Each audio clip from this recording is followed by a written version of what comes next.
Let's see we be. Drop your coat, sit back and take it easy. Welcome to the show. Pull up your seats where the music flows. And vibe so sweet. We've got a night full of joy and laughter. Just press play for the rhythm and feel the banter. Lights still low, set the mood just right. Kick up your feet, we're gonna vibe all night.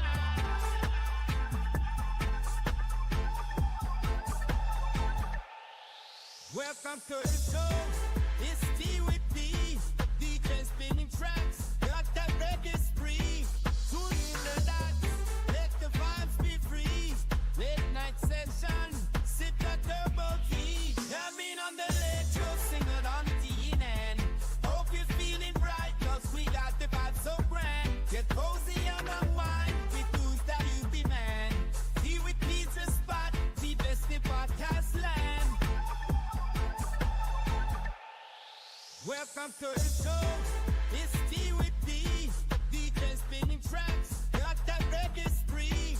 Tune in the dots. Let the vibes be free. Late night session. Sit at turbo key. Come in on the late show. Sing it on TNN. Hope you're feeling right. Cause we got the vibes so grand. Get cozy on the wine. With tunes that you be man. T with pizza spot. The best in podcast land. Welcome back, listeners, to our cozy nook. Where the beats go like pages in a favorite book. Settling, feel the rhythm in every hook.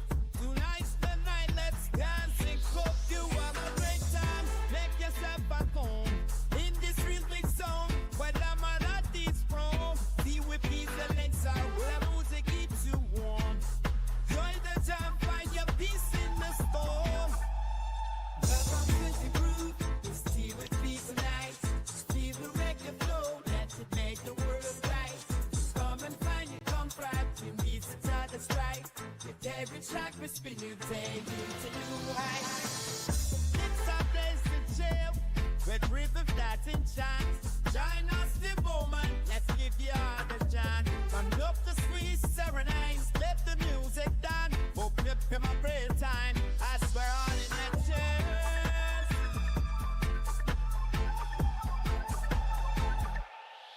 Welcome to the show. It's T with D. DJ spinning tracks. Got that reggae spree. Tune in the dots. Let the vibes be free. Late night session. Sit at turbo key. Come in on the late show. Sing it on TNN. Hope you're feeling right. Cause we got the vibes so grand. Get cozy on the wine. With tunes that you be man. T with pizza spot. The best in podcast land. Welcome to the show. It's T with D. DJ spinning tracks. Got that reggae spree. Tune in the dots. Let the vibes be free. Late night session. Sit at turbo key. Come in on the late show. Sing it on TNN. Hope you're feeling right. Cause we got the vibes so grand. Get cozy on the wine. With tunes that you be man. T with pizza spot. The best in podcast land. Hey, good night, folks. It's time to unwind. Think favorite tracks. Leave the stress behind. Welcome to the show. This song was just for you. Be with peace, your proof. Where dreams is getting you. Come in on the late show. Sing it on TNN. Hope you're feeling right. Cause we got the vibe so grand. Get cozy on the wine. With tunes that you demand. Tea with peace, the spot. Leave the slip podcast land.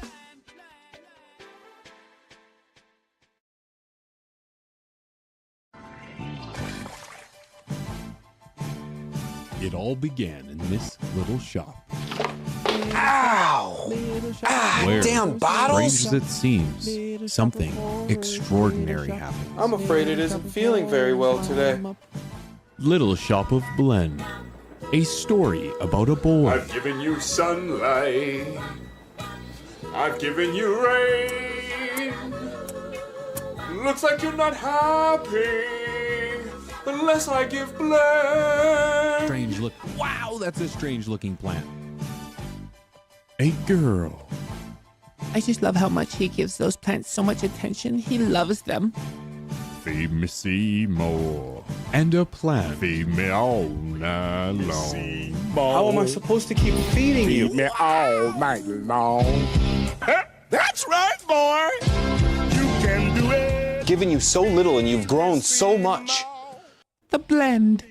Say it right. Stash blend. That's better. Special guest appearances from humic acid, silica, and corn It's kind of like steep an liquor. instant tea or something. The Little Shop of Blend. Get yours today at stashblend.com.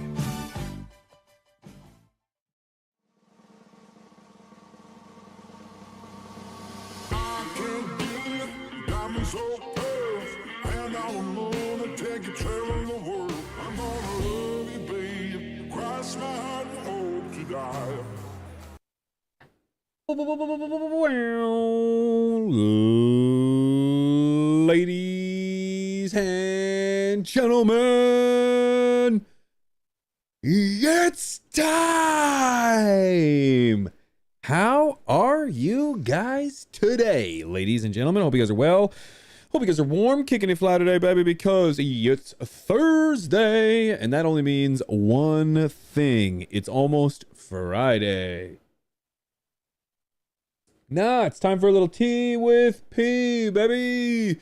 Where the T is beer and the P is me, and baby, do we got a show in store for you tonight. Glad to see everybody pulling up. Hope you guys are all having fantastic evenings. Man, Thursday is here, and we've got a banger of an epi. We are talking about legalization in Texas, recriminalization in Thailand, what's dominating the market right now, and we sit down with an award-winning home grower. Yes, we sit down with Grow Fire Farms at the top of the next hour. We're going to be sitting down with Mark from Grow Fire Farms, and let me tell you, I am excited because this is the guy that took second place in the Flower Cup at the DGC and first place in the Hash Bash the next day, also at the DGC. So shout out to Mark and the team over at Grow Fire Grows. I'm very excited to have this conversation, and I am stoked to be able to sit down and talk with you guys. So happy Thursday, guys. If you guys are toking, I want you to enjoy it. If you're smoking, I want you to be loud, and I want to hear what exactly are you toking on. Good to see everybody popping in here. Mrs. Peace in the building. How you doing? I'm tired. Tired? Is it because you were sleeping 15 minutes ago? No, it's because we went golfing today. We did go golfing today. I don't golf. We don't golf. None of us golf. We don't go. None of us golf. It was an adventure. It was an adventure. It was a family outing. We did 9 holes. We did. I could not do 18. No, it took us 2 hours. 2 hours to do 9 holes. Yeah. Yeah. I think it's because we each hit the ball like 9 times per hole. Yeah.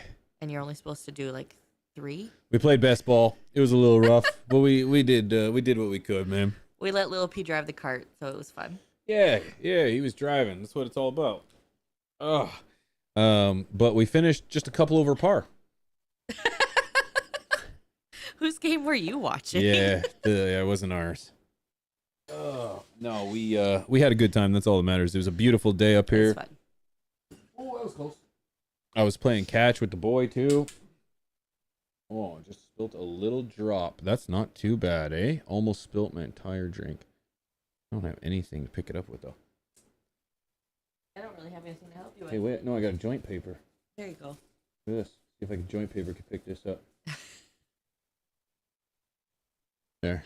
We'll just, it's like Adam Sandler off of Big Daddy.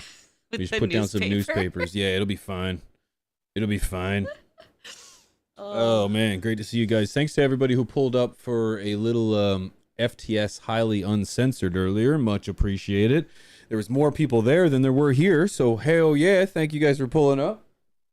Oh, appreciate it, man. Appreciate it. Dad's Grow, good to see you, man. Christopher Poe, good to see you. Toxic Boost, welcome. PD Riot, how you doing? You guys have frisbee golf in Canada? Oh yeah. I've heard of it. Yep. Yep, we've done such a thing. Yep. I've never done it. I haven't either, actually, but I heard it's a thing that people do. It's a thing. Yep. Yep. It's a thing. We do have most things in Canada that you have in the United States. Yeah, most things. Most. Except for freedom. But other than that, doesn't matter. Doesn't matter. Don't need freedom anyway. It's overrated. Guys, it's been a heck of a news week in the news too. So yeah, we can't wait to talk about all that. Everybody's back from Germany. It looks like it was a great time had by all. Want to give a shout out to Troy Northern Scrogger for bringing us with him, man, because I really felt like I was like there with his posts. So appreciate that, dude, man. Shout out to ICANN. He's doing the same thing. Rob doing the same thing. Strange Show, just capturing the moment, and it was so much fun. Strange Show did some traveling too, I saw. Yeah.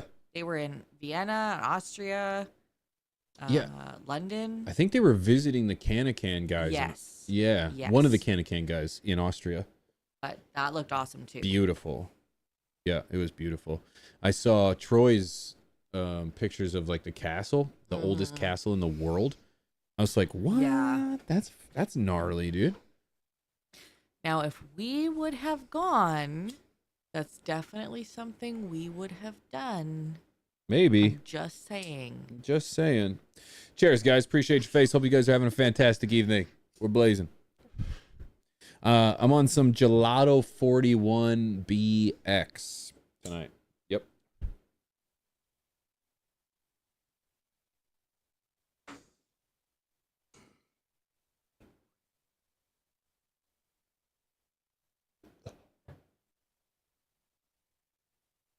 Oh, I see Blazing Arizona in the chat too.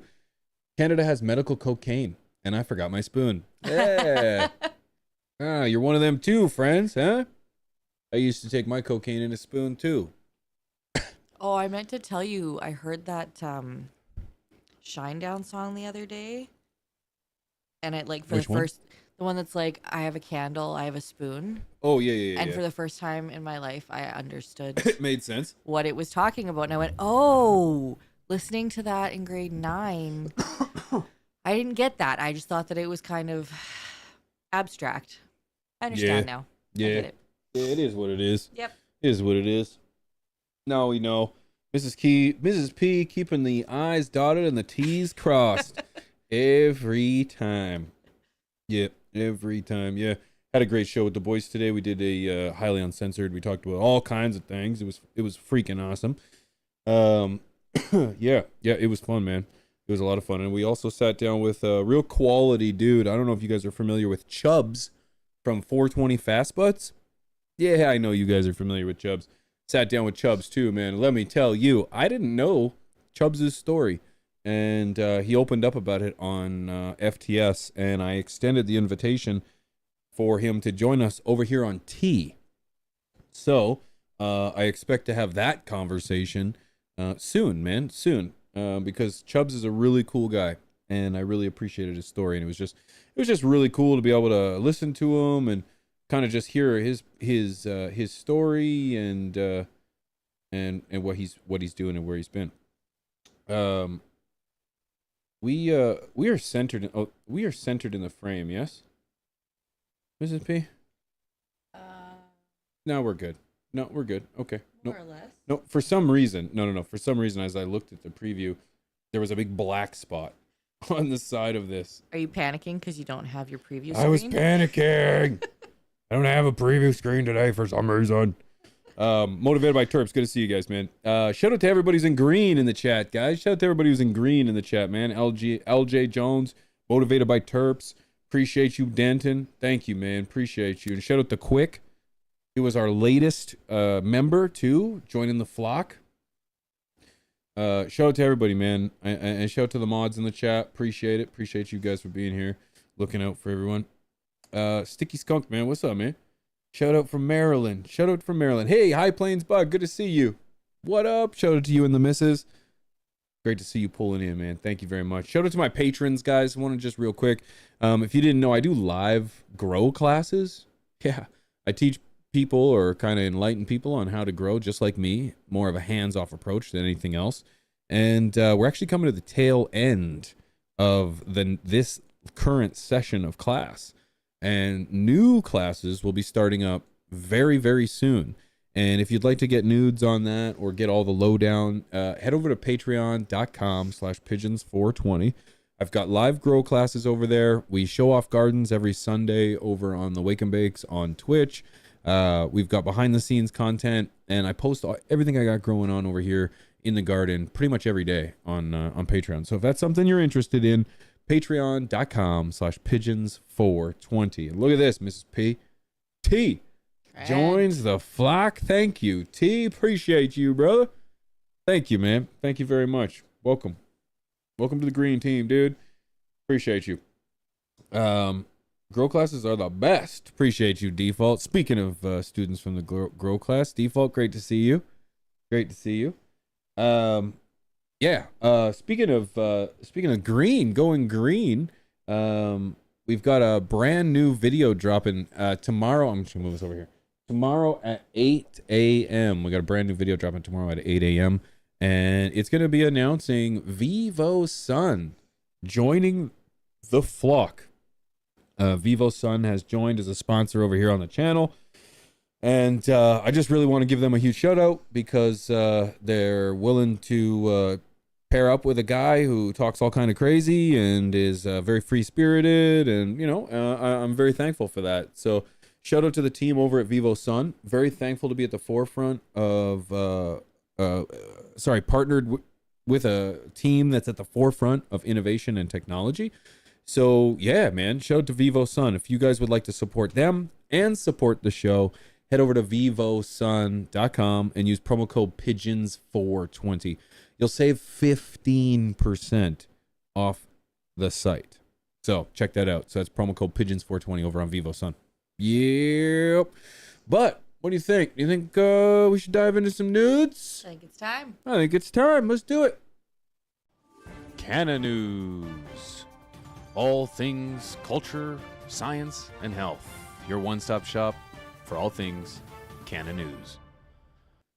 Oh, guys, if you guys are new here, this is your one-stop shop for all things nudes, culture, science, health, things that are going on in our culture.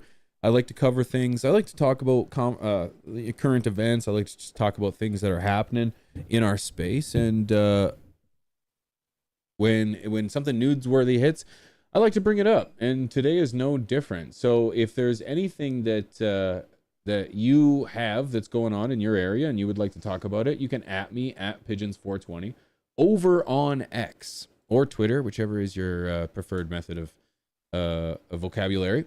Over on X is pretty much a great spot for you can tag me if you've got a story going on or something you want to talk about. Let me know, man. Let me know because I'd love to talk about it. Love to bring it up.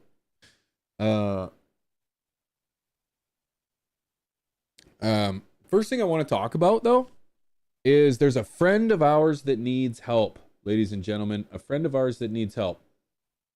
Somebody that goes by the name of Mr. Rick Simpson, ladies and gentlemen. Rick Simpson. I'm sure you may be familiar with the name. He is a Canadian legend up here. Mr. Simpson is responsible for essentially... he didn't invent RSO, Rick Simpson oil, but essentially it is a form of concentrate. It is a cannabis concentrate that he made famous by giving away to people who suffered from sicknesses, whether the sicknesses were cancer or ailments from whatever, accidents, pain. He was growing plants. He was then extracting those plants, and he was then giving the medication away to patients. He was not charging any money. He was giving it away. He was doing this for years. And the Canadian government decided that they were going to shut him down. And they essentially took his entire garden down. They arrested him. They just made a complete mockery of him and his family because, well, weed was illegal at the time. And even though he was healing people, healing isn't a good enough excuse, I guess, for breaking the law. So he was prosecuted for such, and kind of went through turmoil through that, and has in turn has kind of turned his mission towards educating people about the powers of cannabis, the powers of concentrate. But long story short, I just want to bring light to his story, because not only are people imitating him, not only are people trying to impersonate him for reasons of exploitation, I'm sure, he's also going through some really tough times. And I would like to use my platform, for as little as it is, to bring some awareness to his situation and maybe some support, if any at all. So this was a post he posted on X the other day. It says, "Dear friends, many of you already be aware. I'm sorry, this is a great start. Many of you may already be aware I suffered a stroke in May 2018. As I mentioned before, when this happened, half my body no longer responded the way it had in the past. Suddenly, my left arm and left leg had both become paralyzed. I even had difficulties putting my words together in a sensible manner. I was no longer able to write, give lectures, to travel, or do any other daily activities that most of us simply take for granted. My whole life changed in a matter of seconds. Trying to recover from a stroke can be a very long and painful process. Luckily, I was able to recover much more than what the doctors had predicted. With the help of all of you who donated to my GoFundMe campaign, I was able to do a lot of physical therapy since 2018. Also, I was able to continually use many different natural supplements that helped me in the process of recovering. While I'm now able to walk a short distance with help of a cane, I still need continuous therapy to help me keep this progress and recovery, and help keep the progress and recover to use my left leg even more, or my left side. Sorry, guys. However, the good news is that after 7 years of physical pain and struggle, I finally feel inspired again to work on a new book along with my wife, Daniela. I hope I pronounced that correct. Daniela? So hopefully, among other things that I am writing in the book, I will also be sharing the story of my recovery with all of you. Therefore, I would like to thank you all once again for supporting me during this challenging time in my life. I appreciate this more than words can say. Highest regards, Rick Simpson." And so, this was a post in regards to the support that he has already received. However, as someone who has gone through physical therapy myself in this country, it is not free. It is still costs money. We may think that healthcare in Canada is free, but a lot of physical therapy and a lot of aftercare is not covered by healthcare. So I just wanted to share this link. This is a GoFundMe link from the actual Rick Simpson account for Rick Simpson, to help him and his journey. People argue that he is a rich millionaire person. Simply not the case. He is a modest senior that could definitely use some help. And I know a lot of us can use some help. So I'm not asking anyone to go over and above what they're already doing for themselves. I understand it's a tough time, and it can be difficult for everyone. So I'm not asking anyone to put themselves out in order to participate in this campaign. It's just, if there's a little extra going around and you're wondering where to send your charitable donations or your gratitude, this is a great cause, I think, in my opinion. So just wanted to mention that to you guys. I wish my best to Rick Simpson. I am familiar with him going through his stroke. I also know that he took years off of public life to kind of just focus on him and his well-being and his family. And for somebody that has helped so many people, I think the least I can do is try to bring awareness to his campaign and try to see if there's anybody that's willing to assist. So shout out to Rick Simpson, shout out to all those that have already supported, and shout out to him and his mission, because if it wasn't for him, there's a lot of people out there that would still be living with a lot of grief and a lot of pain. High Plains Bud. Thank you, sir, for the membership. That is very kind. Much appreciated.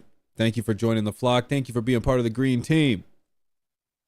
Amen, brother. CLTV, good to see you, homie. That's my guy right there. Good to see you, dude. Yeah, it's the least we could do. It's the least I could do anyway. So one other thing I wanted to talk about, well, many other things I wanted to talk about, moving on, was Texas. If you weren't ready for a good left field, well, let me tell you, I've got one for you. So earlier what day is it? Thursday? Earlier last week, Texas Governor Greg Abbott vetoed a bill that would have banned THC products across the board. All of them. All of them. However, I don't know actually how I lined that up. I can't remember what my punchline was, but he vetoed a bill that would essentially have had vetoed THC across the state, which may be shocking to some. I was definitely surprised by this. However, Lieutenant Governor, I know you guys in America say lieutenant, I say lieutenant, so I'll run it as lieutenant. Lieutenant Governor Dan Patrick, puzzled by Texas Governor Greg Abbott's veto of bill banning THC, saying Governor, quote, wants to legalize recreational cannabis. What? What? Like, are you kidding me? Massive surprise. And not only vetoed it, wants to legalize it. Who got to Greg's pocket? That's what I want to know. Texas Lieutenant Governor Dan Patrick described Governor Greg Abbott's late Sunday night veto of Senate Bill 3, the legislation that would have banned legal marijuana in Texas, as, quote, surprising. Political observers said having two top state leaders at odds with each other is raising questions about a possible split within the Republican-run state.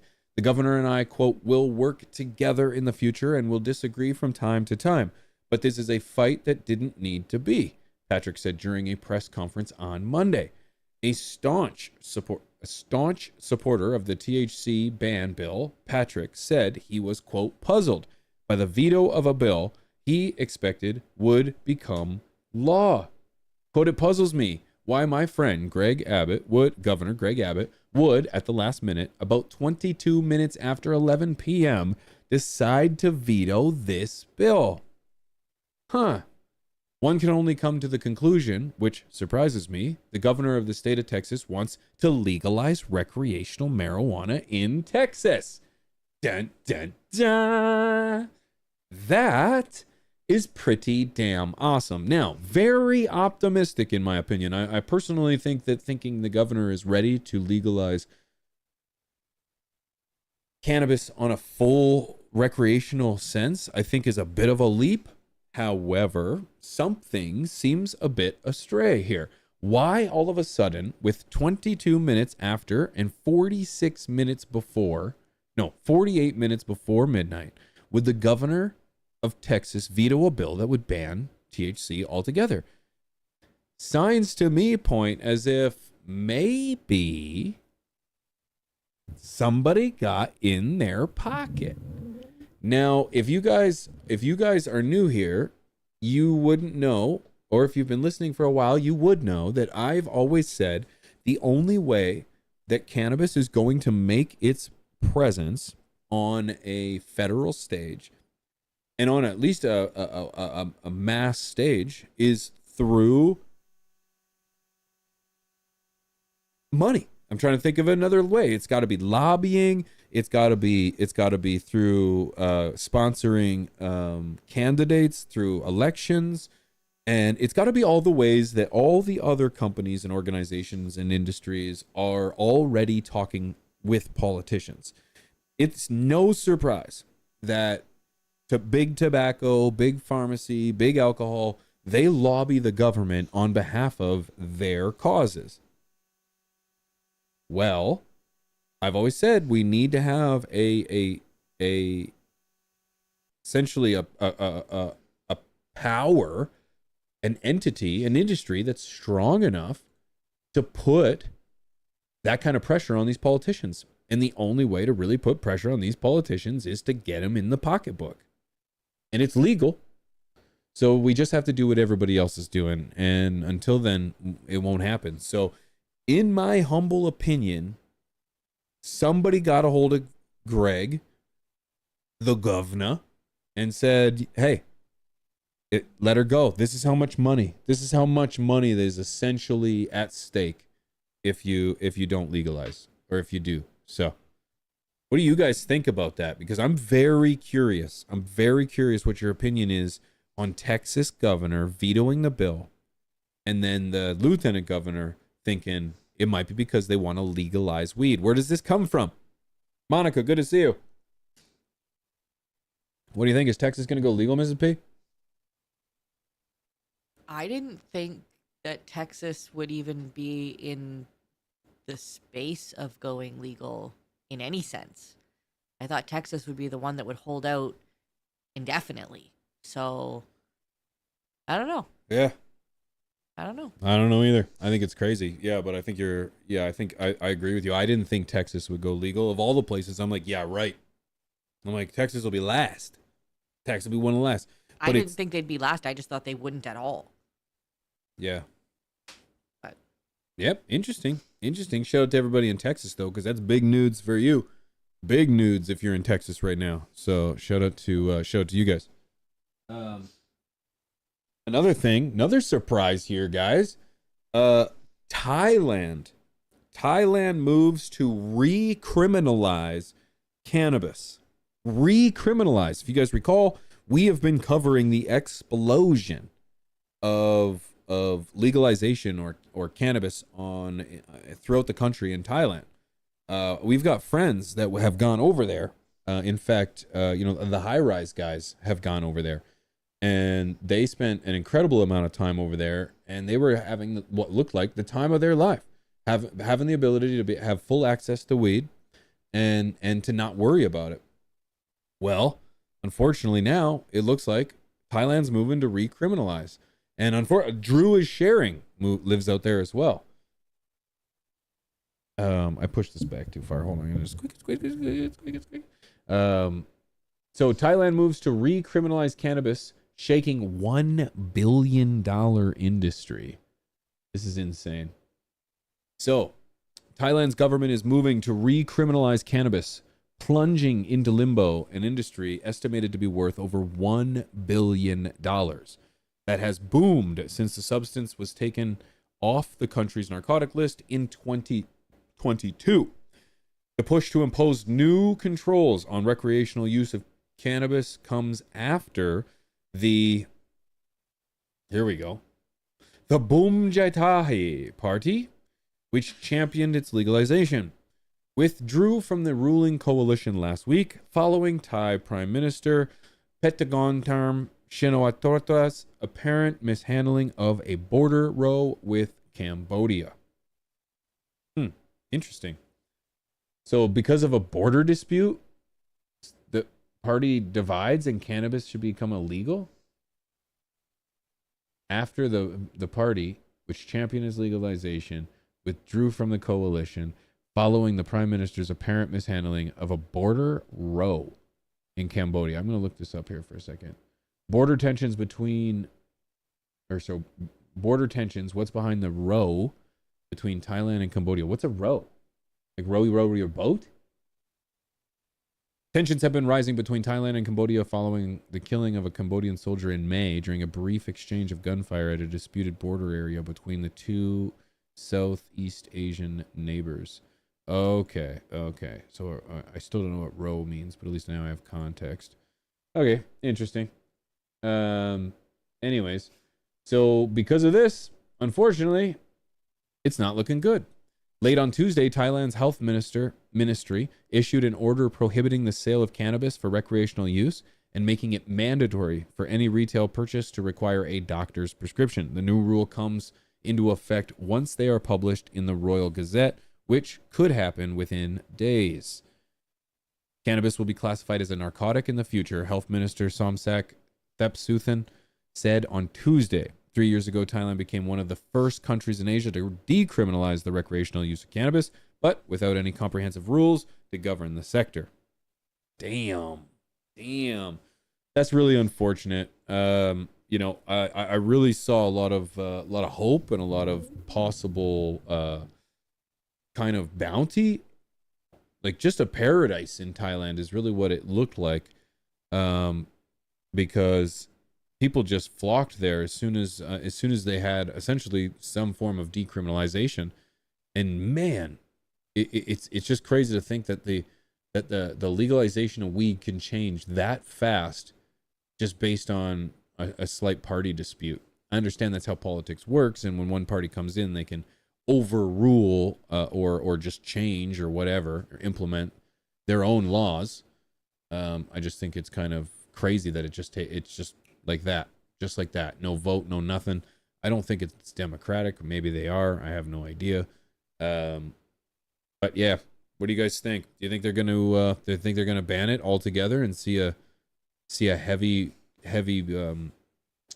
say push or crunch down or crack down, that's the word I'm looking for, on weed? What do you think? Too much beefing going on. Wonder if something's in the air. Yes, miss.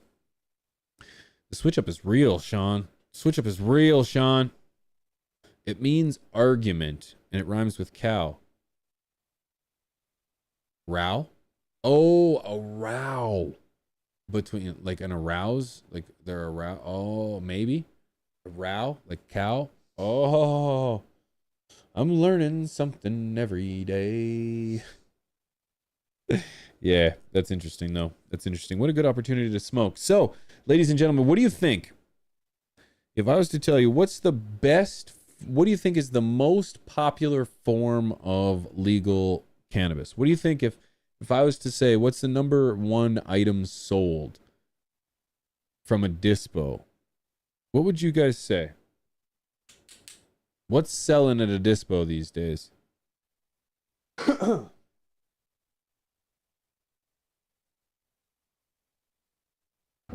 I found a wicked article or a post on X, and I'm going to dive into it. It's by Javier Hasse. Or Hass. What do you think? How do you think I pronounce that, Ms. P? I would say Haas. Haas? Yeah, I don't know. Yeah, would you? I'm not Spanish. Javier Haas? Javier Hasse. Yeah, I don't know. I speak very phonetically, so I'm not a good person to ask. Hassy? Yeah. Hassy? Yeah, that's fair. So they're saying carts, edibles, gummies, flour, vapor. Okay. Well, guess what?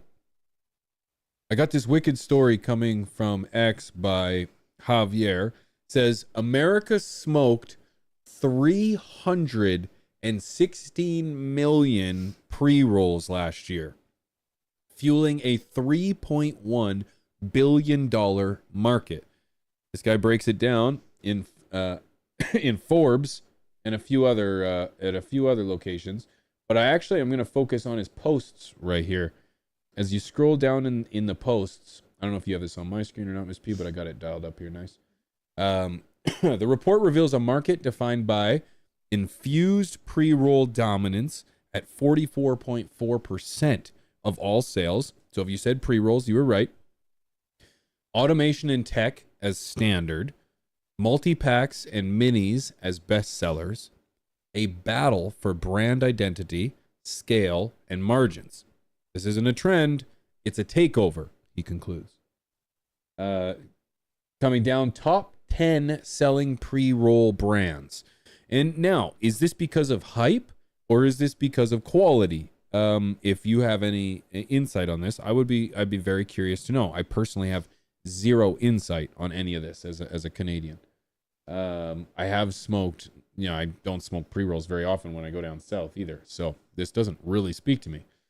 Top 10 selling pre-roll brands of 24. As you can see here, you got Pass the Jeter, Stizzy, Dog Walkers, Cali Blaze, Presidential, Simpler Days, Good Life Farms, Dragon Cannabis, Lowell Herb Co. That's who I've heard of. Good Day Farms. So it says some went big on volume. Dragonfly sold 12 million joints. Others leaned into luxury like Lowell and Jeter. Margins were huge, with several above 40%, and most of them are betting on infused innovation. One more thing, not a single top 10 brand was publicly led or founded by a woman. It's curious that they would bring this up. Why did we have to mention that? Yeah, Why is that an important statistic? I was just going to say, so what does that even mean? And why the hell not? Yeah, well, yeah, I don't know. The pre-roll boom is real. The gender gap, still a problem. Interesting that it's interesting. None of them were led by children either. Interesting. Or how many of them were black? How many of them were white? Why does any of this really matter? Well, I just don't understand I guess the maybe demographic. because in the workforce, quote unquote, the gender gap is the biggest conversation when it comes to women get paid less and men work more. And Yeah, yes, but women also go on paternity leave. maternity leave. Oh yeah, I didn't. You go on but I would've- paternity. Men went on paternity. But they don't leave. have that in the States. I believe they do, actually. Do they now? I believe they do. Because they never used to. Yep. It used to be unpaid leave. Yep. And If you got leave at all. right. Yeah. No, I know there are a number of factors that lead to the reason as to why men and women get paid differently. But it's interesting that that's how we conclude this conversation. We're talking about pre-rolls and everything, and all of a sudden, boom, we got to add some kind of spin into it. That's interesting. But I just wanted to bring that up because I think it's really interesting that pre-rolls are dominating. Actually, in fairness, you know what, Mrs. P, I'm not surprised because you and I would smoke more if we could buy like individual cigarettes or like, Oh, 100%. you know, I've said that before. right. Because we would like, Mrs. P and I don't smoke, but we would if we were out traveling We or smoke with socially. friends. Right. So it's like, you know, if you could go to the bar and buy 2 cigarettes for the night, we would probably do that. I think the thing with pre-rolls is like, as much as they suck, and I'm seeing a lot of those comments in the chat, it's convenient. And there are instances, especially with us, when, you know, we're out of town, we're at a sporting event, and you go, oh crap, I forgot my vape at home, and we run to the local dispensary and you grab a couple pre-rolls. Yeah. It's convenience. I also think that the generation coming up now, starting with it being legal, they don't know any different. And they're not going to know that pre-rolls suck and that it's not good cannabis. And it's just like going and buying a pack of cigarettes at the store. They're just going and buying a pack of pre-rolls. So Yeah. It's convenient. You said it. it is. It's convenient. And I think it's kind of, that makes sense to me that why it dominates the market, because you could just go get a couple, leave. You can buy one pre-roll if you wanted to. What I don't personally, and you know what? I was going to say what I don't attribute is the infused part. I have no problem getting a pre-roll if I'm out or in a pinch or something, but I refuse to get an infused pre-roll, mainly because I refuse to just do that. I just feel like the market has the ability to use shitty weed mixed with concentrate to give you the implication or the effect or the idea that you're smoking something better than you really are. Yeah. That's why I'm like, yeah, I don't need an infused joint. I just need a good one. And the price isn't awful.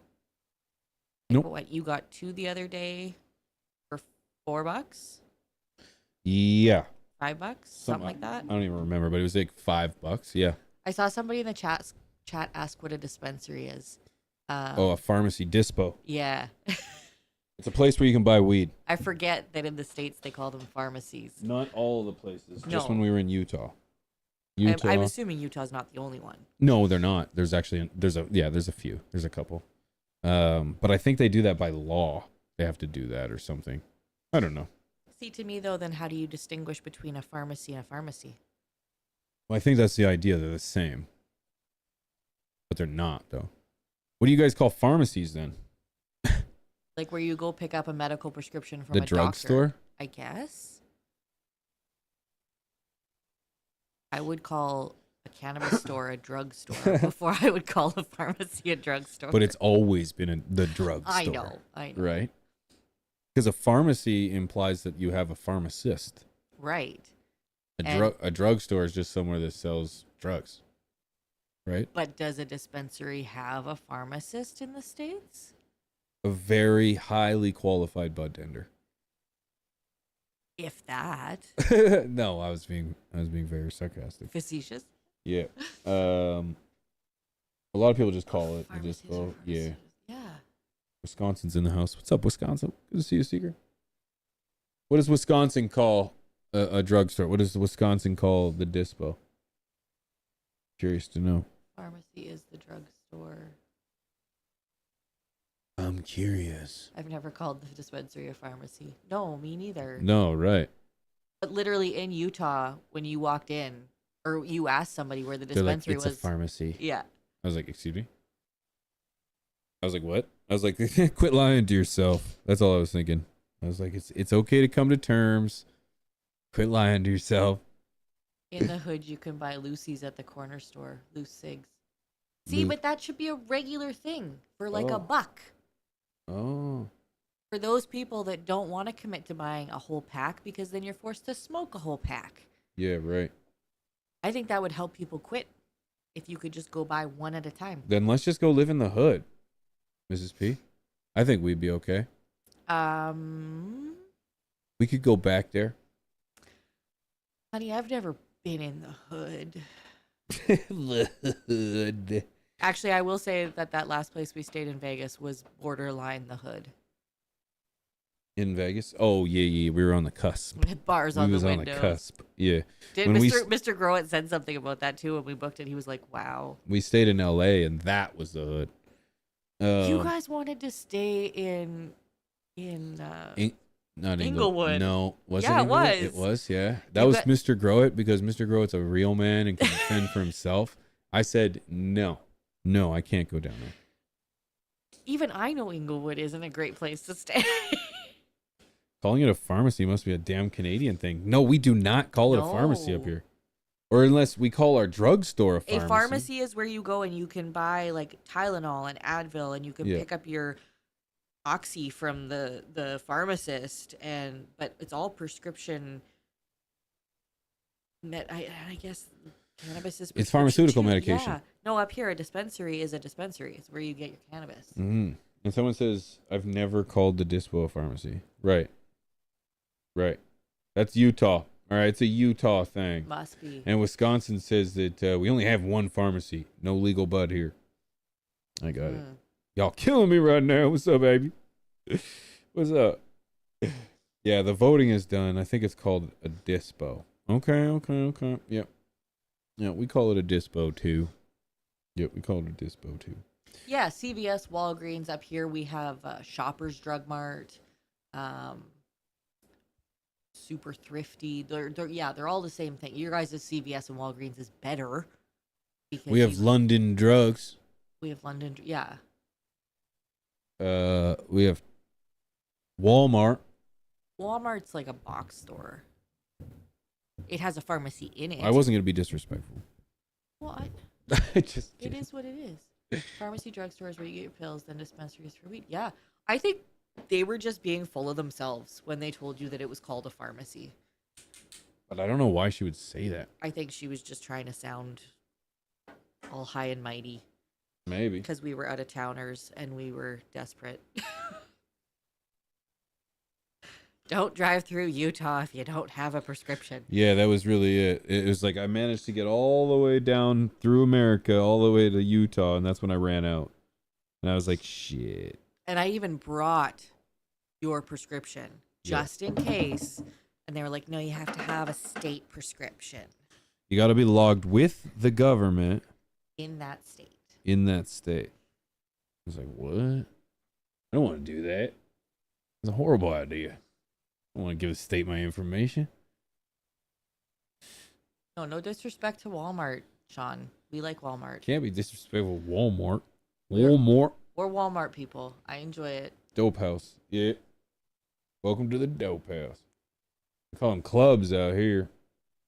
I refer to the bar as a club. Yeah. The apothecary, Sean. Yeah, an apothecary. I've heard that too. That's just a fancy term that I don't understand. I don't Isn't understand. that's just like an old school name for a pharmacy, isn't it? I don't know. So that's what fancy people say. Can't get beer without a sponsor. Cheers, guys. Welcome to America. Apothecary is a person who prepared and sold medicines and drugs. So it'd be like the pharmacist. All right. Yeah. Modern term for apothecary is a pharmacist. Modern term for okay. I got it. I see what they're saying. I'm catching on to what they're dropping down. Guys, in just a few minutes, we're going to be sitting down with Mark from Grow Fire Farms. And I am absolutely stoked. We're going to have a banger conversation. That's going to come up in just a few minutes. I hope you guys are blazing. Hope you guys are having a great time.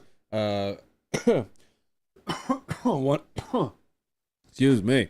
Want to announce, too, that the Tea with P channel is live. It is live. Mrs. P's gonna get you a link right here. It's doing very well. I'm very thankful for you guys that are pulling up and watching the channel. If you guys would like to see these interviews in 4K and in their highest quality, head on over to Tea with P. Starting to record interviews that you won't see here. You will only see them on Tea with P, the channel itself. So if you haven't already, there's the link. Head on over there, click that, and then hit subscribe, hit the notification bell so you know precisely when we drop a brand new interview. Dropping interviews every single Monday. So you got it narrowed down. And seriously, I appreciate all of you guys for pulling up and hitting that subscribe. If you have subscribed on that channel, let me know. Let me know in the chat right now. Are you guys subscribed over there? Are you guys subscribed? Because we just dropped an episode with Jay Kitchen from Uptown Grow Labs, and that guy's an absolute legend, and it was a great conversation. So excuse me, yeah. We got another episode dropping Monday. If you're on Patreon, you get episodes first before everybody else. But interviews are moving up to 4K quality now as well. 4K. Okie, thanks, man. I appreciate that, dude. I just subscribed, man. Thank you, dude. I appreciate that. Yup. Thanks, guys. That's the delay for us, Mrs. P. I just saw Robert's comment about Coca-Cola used to have special ingredient. Yeah. And I believe PD asked earlier if it was legal in Canada, seriously, because we were kind of talking about that. Oh. It is not. No. It is absolutely not. It was No. No, there was a it's decriminal like we have like BC, like I'm pretty sure BC has they've got some weird medical BC allows for some form of legal cocaine, if I'm not mistaken. It is legal for medical use under specific regulations. Its recreational use is strictly prohibited. Same with all things, though. I think there are certain places that have medical regulations for like heroin and mushrooms. I don't know if I can say any of that on here, but I just did. We did. We say what we want, unfortunately. It gets us in trouble. But guys, I want you guys to know too, I appreciate all the love and support because we are able to have the memberships on this channel because this channel is part of the partnership program. It is one of the very few channels that are part of the partnership program.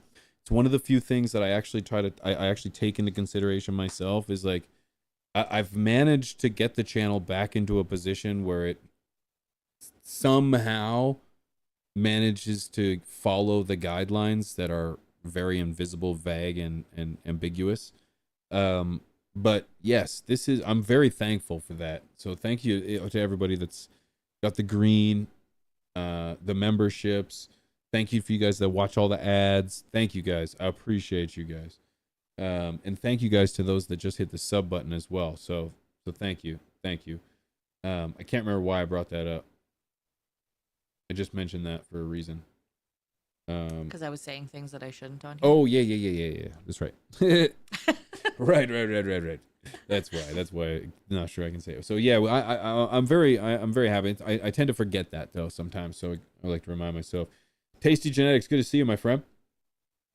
I thought Mexicans only did Tex-Mex. Only did Tex-Mex. Tex-Mex is a spice, isn't it? That's the spice I get at the Pita Pit. I have a feeling they're talking about something else. Oh, okay. We're here for you, P. Matthew, I know you are. I know you guys are. I appreciate that. I appreciate you guys. And believe it or not, one other thing I wanted to mention too is that Rob from CLTV is going to be dropping a vlog video about his trip to the DGC. The CLTV went to the DGC with the FTS and LOL. That's a lot of letters. It was FUN. Mexicans. Mexican Americans. I see what you're saying now. I missed it. He's gonna be uploading a vlog, and that boy, some guy made some really stupid comment on X. Actually, I'm gonna read it here for a second because like I like addressing controversy, and why not do it live right here? Because the comment was just absolutely stupid. So somebody commented, we blur. Okay, so for those that don't know, I'm going to read you my post. I said, YouTube has such a vendetta against the OG weed community. They're age restricting entire blurred videos with no audio. Tell me this is blatant censorship by this company. For the record, others could post this video without any restrictions. Why are we treated differently? And I just retweeted Rob's video where he posted his video of his stuff blurred out and no audio, and it still came back age restricted. And it's like, why would that? If the whole video is blurred and there's no audio, shouldn't it just be uploaded? Shouldn't it just be seen as a blurred video with no audio? Why would there be an age restriction on that? Somebody said, in my opinion, it's only age restricted because Rob's uploading it. Straight goods. Somebody commented, we blurred out the age restricted content and muted sketchy language and were clueless as to why they want to censor our pre-censored content. So this is someone just literally went right over their head. Just can't fathom what's going on. They don't understand. Sorry to inform you, OGs. This is blatant censorship by way of default. When you move shady, you get treated like you're shady. Simple as that. FYI, true OGs don't complain or need to explain when they're right or being wronged. This is a hissy fit because YouTube does not appreciate the half-ass hustle. Now, this is just the flavor of the week hater comment. I'm sure, because it makes almost no sense whatsoever, because I can refute every part of this without even trying. And it pains me sometimes that it's this easy. Oh God, it hurts. It hurts sometimes. Of course we're going to complain. Of course we're going to complain. We have set forth on a mission to spread awareness to as many people as we can in a way that allows us to reach as many people as we can. As of right now, the most dominant form of communication on the internet is Google. Google dominates daily users in a way that other companies would wish to have a fraction of. People say, why don't you just post on X? Because my biggest post on X in 8 years has had 10,000 views. It was one post and I had to say something negative. It is so difficult to gain traction on X that it's almost more satisfying to just bang your head against drywall. Okay? I understand there's communities over there, and I understand that on my worst day on YouTube, on my worst day, I can still reach 30, 40,000 people. My content on YouTube continues to grow. So if I don't even make a post today, I still am getting views. You make a post on X, it's dead. It dies. You might have a post that goes for like a couple days, but the majority of your posts are dead. They die. So it's almost comical in a way that it's like, yes, I would love to build a community over there. I would. But it is so difficult to gain traction that the only way to do so is if you're being edgy. It's a whole other form of content. You have to be an asshole. I'm sorry, but if you're not being an asshole, you will not succeed on Twitter. I can't believe I'm the only person that sees this. And I'm trying, I've put videos on YouTube or on X or on Twitter that are only on Twitter. You will never find those videos. You will never find them. So it's there's live streams I've done. You will never find them. So it's painful. So YouTube is a dominating platform. So it's you have to be able to use that. Mrs. P, were you gonna say something? I'm with Brina. I like her comment. She's like, I always look at it as if I have 7 views or 7 likes. That if I had 7 people at my front door, that's a lot of people. Yep. I agree. And when I think about the tens of thousands of people that view anything that any of these guys put out, I'm just like, that's insane. That's an insane amount of people that have not only seen it, but like it. Yep. You are right. You are right. And you should cherish every single, and I mean this, you should cherish every single view you get. You should cherish, or not maybe every view, because not every view, but every comment and everyone that participates on your shit. That's the reality of it. These are the people that you've touched. But the reality is that it's very hard to keep the lights on at home. It's very hard to pay the bills when those aren't 7 people at your door. If you had 7 people at your door, you'd be getting many more views on the internet. So if you had 7 people at your door, you've got a different problem. So it's very tough. And I want to spread awareness. I want to spread a message. That's the biggest thing for me. So it comes down to how many fish are in the pond. And when I'm casting, what are my odds of getting a good piece of content that's going to be seen by as many people as possible? That's the reality. That's the reality. But anyways, so I just want to be very clear. I want to be very clear. So I would love to be able to post exclusively on X, but we've done trials. My boy Rob bought the X Premium to see if it would do any better, and I think that has not done any better. So yeah, it's tough. It's tough.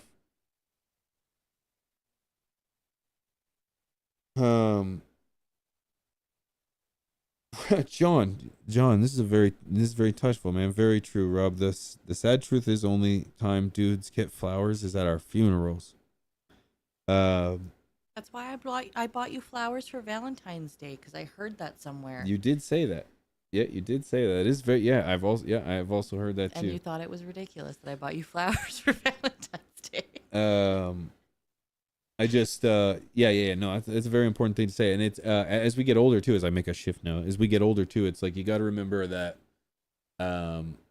we often see each other more and more only around weddings and funerals, the times that you get to see your friends or the people that you've grown up with and so on and so forth. So try not to make that happen, hey, try not to make that happen. So ladies and gentlemen, as I sat here and just bitched about Twitter, it's like I kind of feel bad now.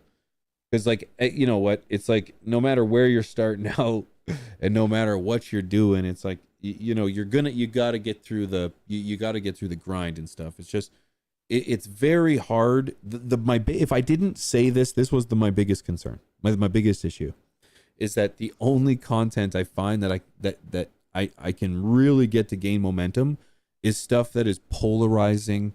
It's stuff that, like, you have to have some kind of edgy content, and I don't think I have that in me. I do like feeding the trolls, and I do like talking some shit and stuff, but like it's just a level of just like edginess that I don't know if I have. I just don't know if I have. So anyways, that's all I wanted to say about that, guys. We got a great conversation with Mark from Grow Fire Farms coming up right after this, and I hope you guys are in store for that because it's going to be a quality conversation. So, we ready, Mrs. P? I'm ready. All right. Without further ado, ladies and gentlemen, let's have ourselves a good conversation, shall we?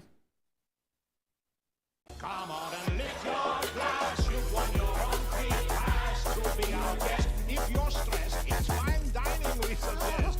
Be our guest, be our guest, be our guest.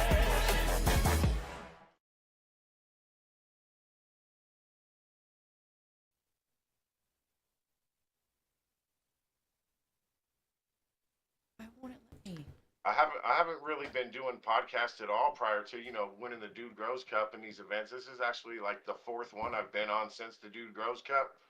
So I figured I better invest in a camera if I'm going to start going on these type of things, 100%, 100%, dude. You are now an award-winning cultivator, an award-winning grower, man. That has to be an incredible I feeling. mean, I've been competing already locally here in Phoenix for a couple years, so I've won a few awards here Good for you. already. But it was nice to go out to another state and actually bring home a couple as well. Yeah, it's funny you actually said that. I watched the interview you did with Banner and Grambo, and you mentioned that this wasn't your first rodeo. So we're gonna get into all that and so much more. But before we do, real quick, if you could, who are you, and what do you do? Hey, I'm Mark from Grow Fire Farms, award-winning cultivator from out here in Phoenix, Arizona. Have a very large passion for the plant, and I've dedicated my existence to it these last 4.5 years, and it's glad to see things paying off for me. It's fair to say that it is paying off for you, man. This isn't your first rodeo either. As you just mentioned, you've been kind of competing for a minute, and you're kind of representing Arizona in the best light. I appreciate that. Yeah, I started competing in the fall of 2023, which was just a little bit less than 2 years ago. And in that time, I've already took home 4 awards here in Arizona, and then I just went out to Colorado and won those 2. So yeah, it's been a pretty magical couple years, to say the least. Magical, to say the least. It was an absolute pleasure to be able to run into you at the DGC. I wanted to have you on because I barely even had an opportunity to talk to you at the DGC because I didn't even roll in until the first day, until about, I think there was like 45 minutes left. And I think that was the first time you and I kind of saw each other for like a brief moment in time. So I wanted to make sure. I just got there, man. And you had not claimed the second place prize for the flower at this time yet, if I'm not mistaken. The first time we ran into each other, it was the next time after the announcement that you took home second place for the flower cup, if I'm not mistaken. Correct? Yeah, that's definitely correct. I definitely didn't expect to get that high of a finish. There were 69 entries, so for me to even be in the top 10, I would have been thrilled. I was definitely getting a little bit nervous when they were announcing those top 10 because, you know, they were already down to the top two and I didn't hear my name yet. So I was like, well, maybe I didn't even make the top 10.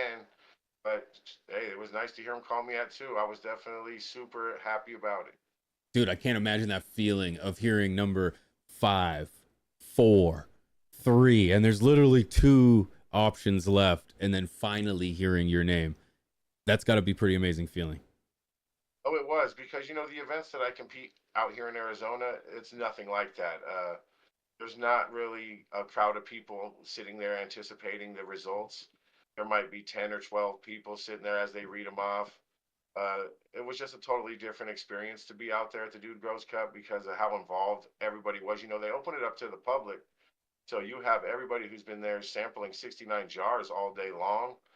And they're very invested to see if the one they voted for ended up winning. So everyone who comes to the event can't wait to hear the results. So that it was just amazing to have, you know, 400 or 500 people standing on Dude's every word, you know, as he was announcing the results. It was quite amazing to have 400 people roar whenever they called my name. I have never experienced anything like that in my life. Dude, I have never experienced anything like that either. I couldn't imagine the rush, your heart pumping, hearing your name. Dude, that was unreal. And then to top it off, that was day 1. That was the flower cup. The hash bash, day 2, you took home number 1. Number 1 for the hash bash. How did that feel, dude? Back to back? Holy smokes, man. Yeah, that was even more unexpected because, I mean, when it comes to rosin, I haven't been doing it very long. I just washed my first batch Christmas Eve that just passed like 6 months ago. This is like my fourth or fifth wash I've done. So you know, to be able to get those type of accolades in such a short amount of time is unbelievable. Uh, and I definitely got to give a big shout out to Jeremy from Build the Soil. Him and Pedro put out a video a couple years ago where they were very detailed on how do you make good live hash rosin. When I first started, I followed that video from beginning to end. Every single step Pedro and Jeremy were showing me, that's what I did. And holy smokes, that thing worked out great because Pedro gave me some awesome advice and tutorial right there, and I kind of took it from there and ran with it. Man, and boy, you did. And you picked the right genetic too. What was the genetic you used? Well, what would you win with the flower cup first? Or Okay, the flower second cup was place. yeah. Second place I got with Super Booth. That's right. I've been running that. It's the Mobile J Cut. I've been running it for a couple years. It always comes out amazing. I got a stable of people that just really enjoy it. So I keep her around. And yeah, I figured, you know, it was a standout as far as the Turk profile on that. So I went ahead and entered that one. I had quite a few options, you know, when it came to pick what I was going to submit for the cup. And I ended up settling on Super Booth just because it came out amazing that run. You know, the Terps are always unique. I just wasn't quite sure what the crowd out there in Colorado was going to feel about it because, you know, some markets are more saturated with some other strains than others. But luckily, everybody dug it. You're absolutely right. You're absolutely right. And then day 2, you won it with what for the hash bash? Won That it was a with what? GMO. That's It right. was GMO. That's the Skunk Master cut. I've been running her for a couple years as well. You know, you got to keep solid genetics in your garden that you know what to expect from, especially when you get into washing hash. You know, if you're just popping random seeds and trying to wash that, you can get very minimal returns sometimes that make it a waste of time.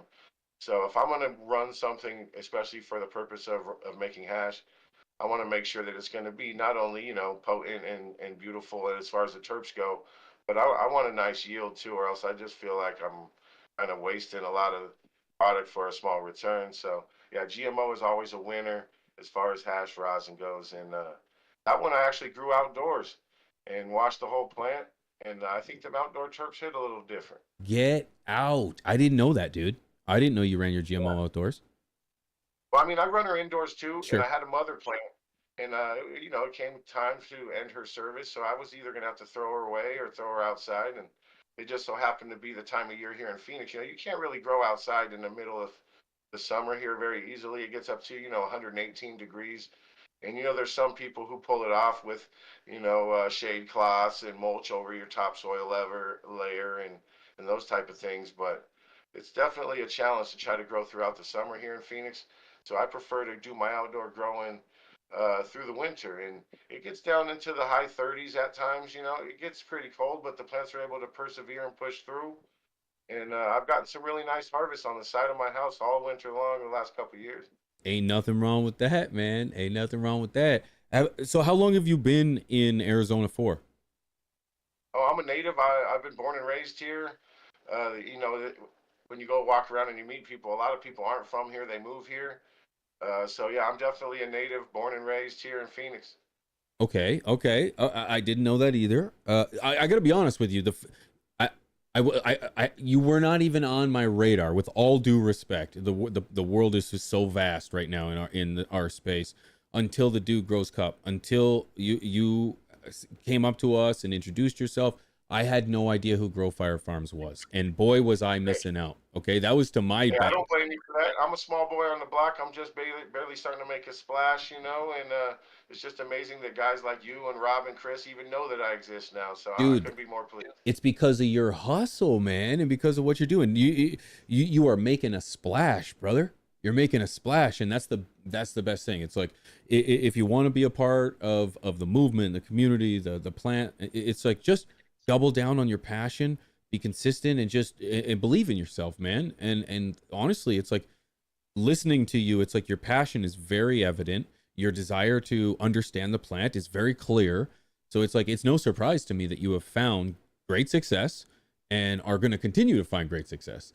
My question is, as an Arizona native, what's it like? Because I don't believe it's the most friendly. Arizona's been the most friendly towards cannabis for very long. So it not only enlightened me in terms of what it's like to be in Arizona while it's prohibited, but what was it like growing up in weed in Arizona? I mean, growing up in Arizona, I started smoking weed in the 90s. I'm probably dating myself a little bit, but yeah, I was smoking nothing but dirt weed from Mexico back in the early days. It would come in bricks. Sometimes it'd be a pound that would be compressed to the size of a DVD case, like no shit. So it would all be all these broken seeds all up in there because when they compress that cannabis, it crushes all the seeds. All this weed was just full of seeds. It was insane. So yeah, I definitely don't miss those days. Growing up, and like I said, we're so close to Mexico. They were bringing that over, you know, through all the tunnels that El Chapo had and all that. Yep. So, but as time went on, you know, the weed definitely got better, but it was also very expensive. So, but now eventually, you know, they changed the laws out here, and about close to 5 years ago, they made it legal for everyone to cultivate. And prior to that, it had already been, you know, recreationally legal and medicinally legal for quite a while. But once they made it legal for cultivation, it changed the game because, you know, it allowed a lot of us guys that have, you know, a love for this plant and a passion for it to actually, you know, grow it without fear of prosecution or incarceration, which was a big thing that was scaring a lot of us away. You know, we got kids, we got families, we got lives. I'm not trying to have, you know, people come in and shoot my dogs because I'm growing, you know, cannabis. So it was definitely nice to have Arizona make it legal for us to actually be able to cultivate. And I jumped right on it as soon as they made it legal, and I've been going hard ever since, man. It's the way to do it, man. That's the way to do it. You probably when did they go legal for cultivation? I want to say it was January of 2021. Okay, so So that's it's been a minute. It's been a few years yeah, then. yeah, and they made it to where you can grow 6 per adult, no more than 12 per household. So, you know, it's a decent amount of plants. It's not really enough plant count to be able to keep a large stable of, you know, keepers and then go on these large scale pheno hunts. You know, that a lot of us growers, I would love to be able to pop 100 seeds, take clones off of them, and find these amazing outliers. But you know, with these limited plant counts, you you basically have to stick to the script and just, you know, keep maybe one or two keepers that you want to run cuts off of, and make sure. I mean, for me, I love running seeds, but I also love knowing what I'm going to get at the end because there's been so many times where I'll pop a pack of seeds, like maybe a 6 pack, and really only like one or two of them, and then you got four phenos that you really don't really care for. So, you know, I go back and forth, but I have a couple keepers. The main two I've been working with lately is the GMO and the Super Booth. So that's what I brought with me to Colorado. And I'm so glad you did, man. GMO is one of my favorite genetics. It's just one of those for me, it's one of those old ones that I can constantly rely. It's not that old, but It's one that I can rely on. It's one that hits every time. It's got the terps that I'm looking for. Like, a GMO is a favorite of mine. Are those the terps that you enjoy particularly? Like, those mushroom. Oh yeah, GMO is definitely an all-time favorite of mine as well. I don't think I'll ever get rid of that one just because, yeah, whether you grow it for flower or hash rosin, the end product is always amazing. I mean, the flower is just like the most foul, grotesque, but beautiful at the same time smell you've ever had in your life. And and the way she washes is amazing. The returns you get. So between the quality of the product and then the way that she yields, not only with rosin, but whenever you're growing it for flowers, she's filling up that tank and giving you quite a bit of weight compared to, some other strains you might be running out there. So, yeah, between the yield and the quality, it's an amazing strain. I don't think it's going anywhere anytime soon. So many people have the cut. It ain't going to ever be lost. I imagine that's going to be a staple for eternity. I couldn't agree more, man. I couldn't agree more. It speaks to me on like every it kind of checks every box for me. I just feel like if I could get stuck on an abandoned island with only one genetic, if it was GMO, I think I would be okay. I'd be able to figure out all my other problems. Oh yeah, sign me up for that one too. If I'm stuck on an island, I'll take some GMO too. But yeah, the only thing I will say, the 12-week flower time is a little bit of a drag. But just gonna ask you besides that, it's a beautiful thing. Yeah, that's one thing I was just gonna ask you for. Is yours 12 weeks? I usually take her like at flower about 80 days. Okay. You can take her, up to 12 weeks. That's just 4 more days. And, yeah, 80 days, she's usually good to go. And if you want to, wash her, you want to take her a little bit earlier than that, just because, otherwise your trichome heads might get a little darker on you and your rosin might look a little darker, but it'll still be fire. But usually if you're going to run it for rosin, you'll take her, at least by day 70, maybe 10 days earlier. Yeah. We've got a Rob, Chris, and we did our FTS Swank collab, and it's got GMO in it. And I'm kind of actually surprised that I'm pushing week 9, week 10, and she's kind of finishing. So I was like, ooh, I will take this. I'll take a 10, 11 over a 12, 13 any day to save a little bit of time because, I don't know about you. You're running from Steve, right? Clone. I went. Okay. So if you got the real cut of GMO and she's finishing that quick for you, man, you're doing something good over there. No, I don't. I didn't get anything. I have so ours is it's a GMO cut through 808 Genetics is fire shit, and then it was crossed with Swank Genetics is cut of frosted lemonade, and then so those two gave us our collab. And then we're growing that one out from seed, but I've got them from clone because I'm doing a mom trying to pheno hunt and so on and so forth. Because you're right, as a home grower, it's like you're kind of limited to space and you're kind of limited to what you can work on because I can't have 100 seeds. Even if I had a plant count of 100 seeds as a home grower, I'm working out of my basement, dude. So it's like, how would I manage 100 seeds? It's like kind of unfathomable. So, you're kind of just finding something that works for me and speaks to me, and inevitably that's going to take a little more time because I got to pop less seeds. It's a little frustrating, but it's still an adventure. It's still a journey I enjoy. Oh yeah, every time I pop a pack of seeds, it's like the unknown, it's like a box of chocolates or a lottery ticket. You never know what you're going to get. Yeah. A lot of times, it might not be something you're really in love with, but those times that you find something amazing, it really does make it all worth it. Because I went on no large scale pheno hunts, but I'll pop a 6-pack of seeds, take cuts of all of them, flip them, and I found some really nice keepers that way. I got a Runts cross. It's a Dips. It's called Dips from Exotic Genetics. I hunted a 6-pack of that. I found a keeper. I've been running her for a couple years. I also hunted a 6-pack of some fritter fuel from my buddy Spaceman Seed Company. I found a nice keeper in that. I've been running for a couple years, and I've actually won a couple awards here locally with both of those strains. So it's nice whenever you find something from seed that's different that nobody else has that stands out when you enter these competitions. Yes. Having one that stands out in a competition like the DGC where you had 69 flower entries. I was saying, in order to get anywhere close to the top, you had to have something that was not only incredibly flavorful because it had to be flavor. It had to speak over everything else. Either A, it had to speak over everything you had already had, or it had to speak over everything you were gonna have. And at 69 entries, it's kind of tough.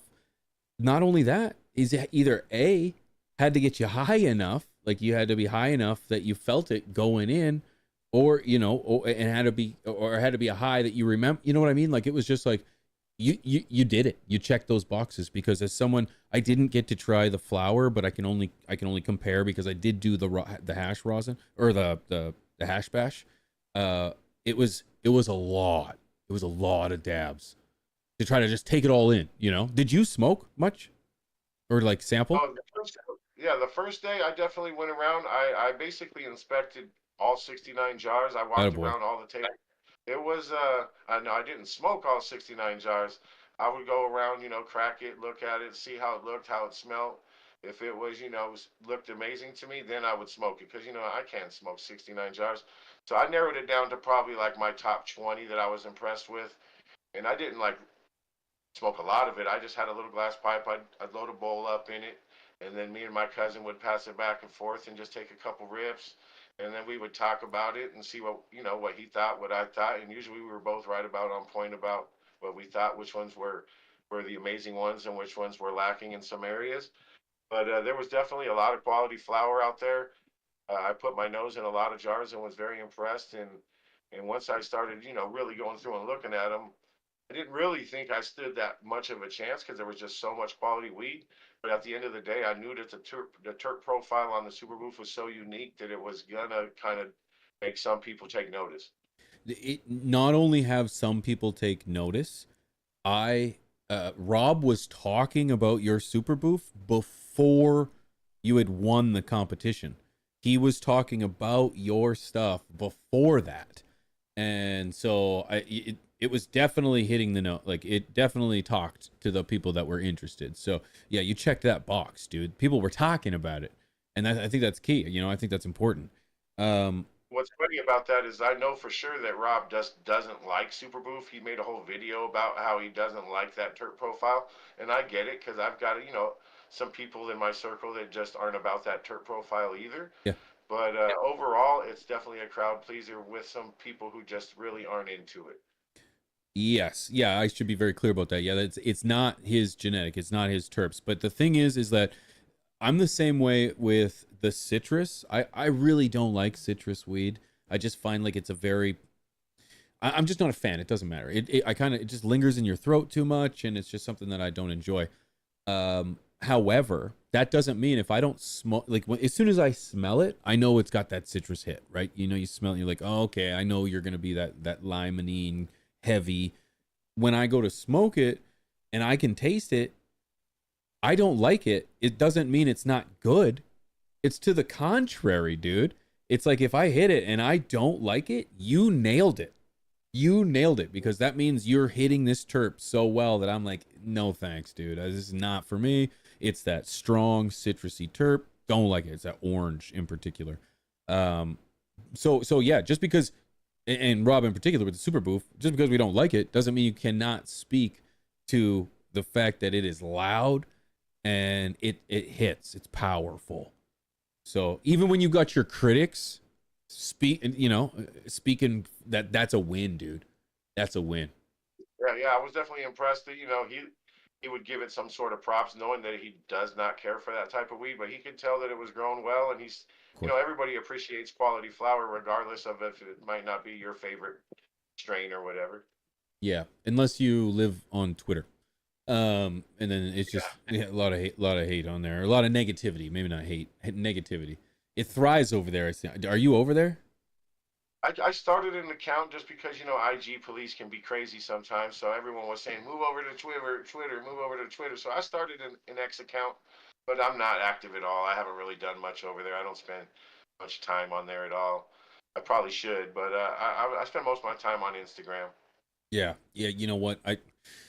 It's a double-edged sword, man, because I get it. You want to be, you want exposure. You want to be able to put our face, as a brand, in as many eyes as possible. And Instagram is just so frustrating in regards to trying to. I've personally never had my account deleted. I've had my content restricted to just followers, which is kind of okay to me. But other than that, I've never really been censored, so I can't really speak to it. But they're very censor heavy, man. But X, in regards to cannabis, is not censor heavy. They, in fact, don't care at all, which is kind of nice. The problem is you've got to deal with an abundance of just negative, just all the time negative shit. Always, it seems. Polarizing content does well over there. Yeah, for the most part, from what I've found on Instagram, most people are very positive. I don't really have haters popping on my page, running their mouth or anything crazy. Anybody that follows me is usually showing nothing but love on Instagram. Yeah, Instagram is nice. No, there is no, or at least I don't. You'll get the odd troll here and there, but no, generally speaking, Instagram's pretty safe. It's just it's the shadow, but it's the deletion, the rule enforcement that always kind of gets us in the industry for some reason. It's so strange too because you'll see some guys posting pictures of plants left and right for years, and they don't get any type of ban or any type of suspension. But then if somebody else does it one time, and now your account's deleted. Yeah, I don't get it either, man. Yeah, I have no idea. I have no idea how it works. You kind of just got to figure your way around it and kind of move with the kind of roll with the punches, as they say. Now, as you mentioned earlier, winning or having an award or having award-winning weed is not new for you, man. You've been doing this in Arizona for a few times. How many wins do you have under your belt altogether? Altogether, counting the two I just got out in Colorado, I have 6. I got 4 of them out here.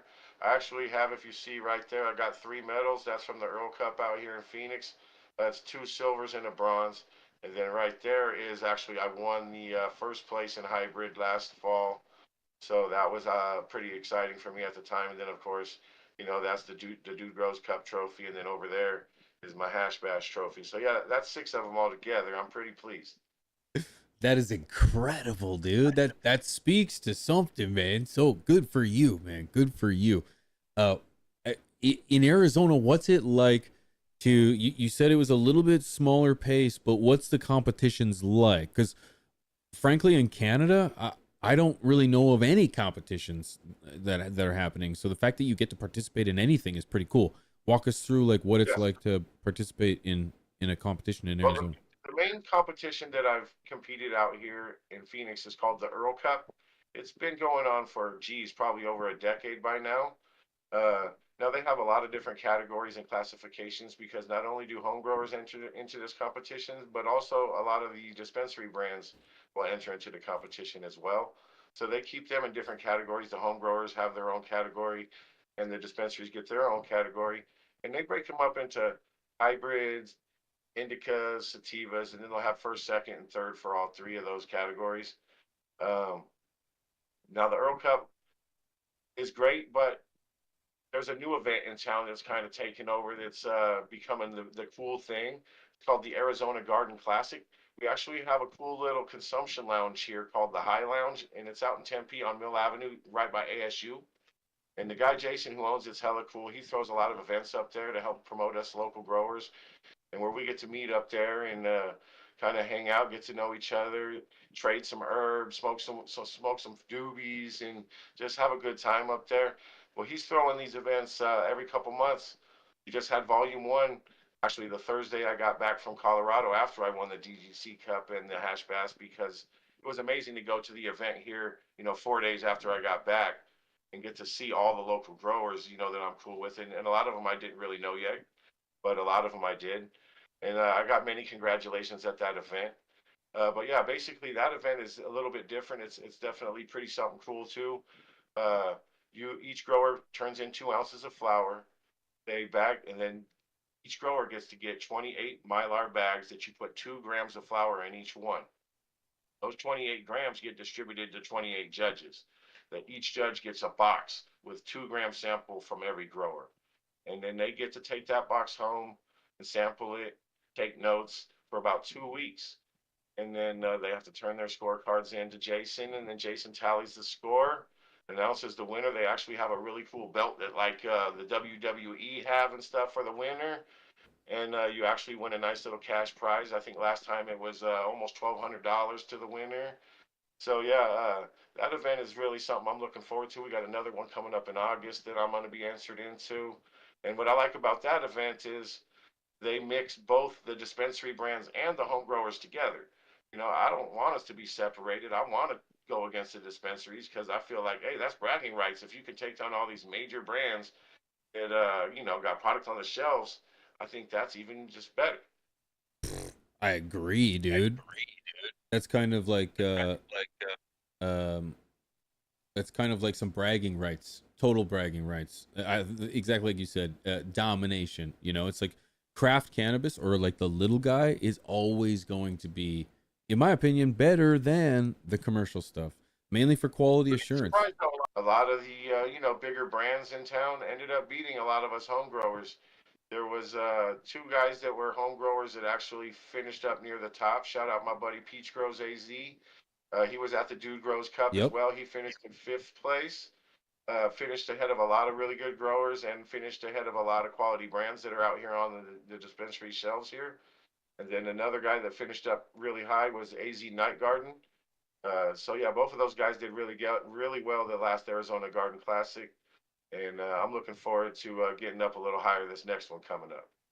Man, I'm actually quite envious that you get to participate in all of these events because I said just before you went on that discussion there that Canada doesn't have any cups. That's not true. We do have cups, and we've had cups because I know that John Burfello, he's an award-winning grower as well out of BC, and I know he's won cups in Canada. It's just I'm from the middle of nowhere, so I never hear about any of this stuff. So I'm envious of you that you got to kind of do these kind of events and participate like this, man, because we don't all get to do that, and it's a great way to represent. Yeah, it's definitely cool. I'm glad that these type of platforms exist, because otherwise, you grow quality cannabis, you share it with your friends and family. Mhm. Everybody really enjoys it, and to me, that would have been enough. But to actually get to go out and compete in these type of events and get recognition and accolades from your peers is pretty cool. And I'll never stop competing as long as I'm growing, just because I love the feeling.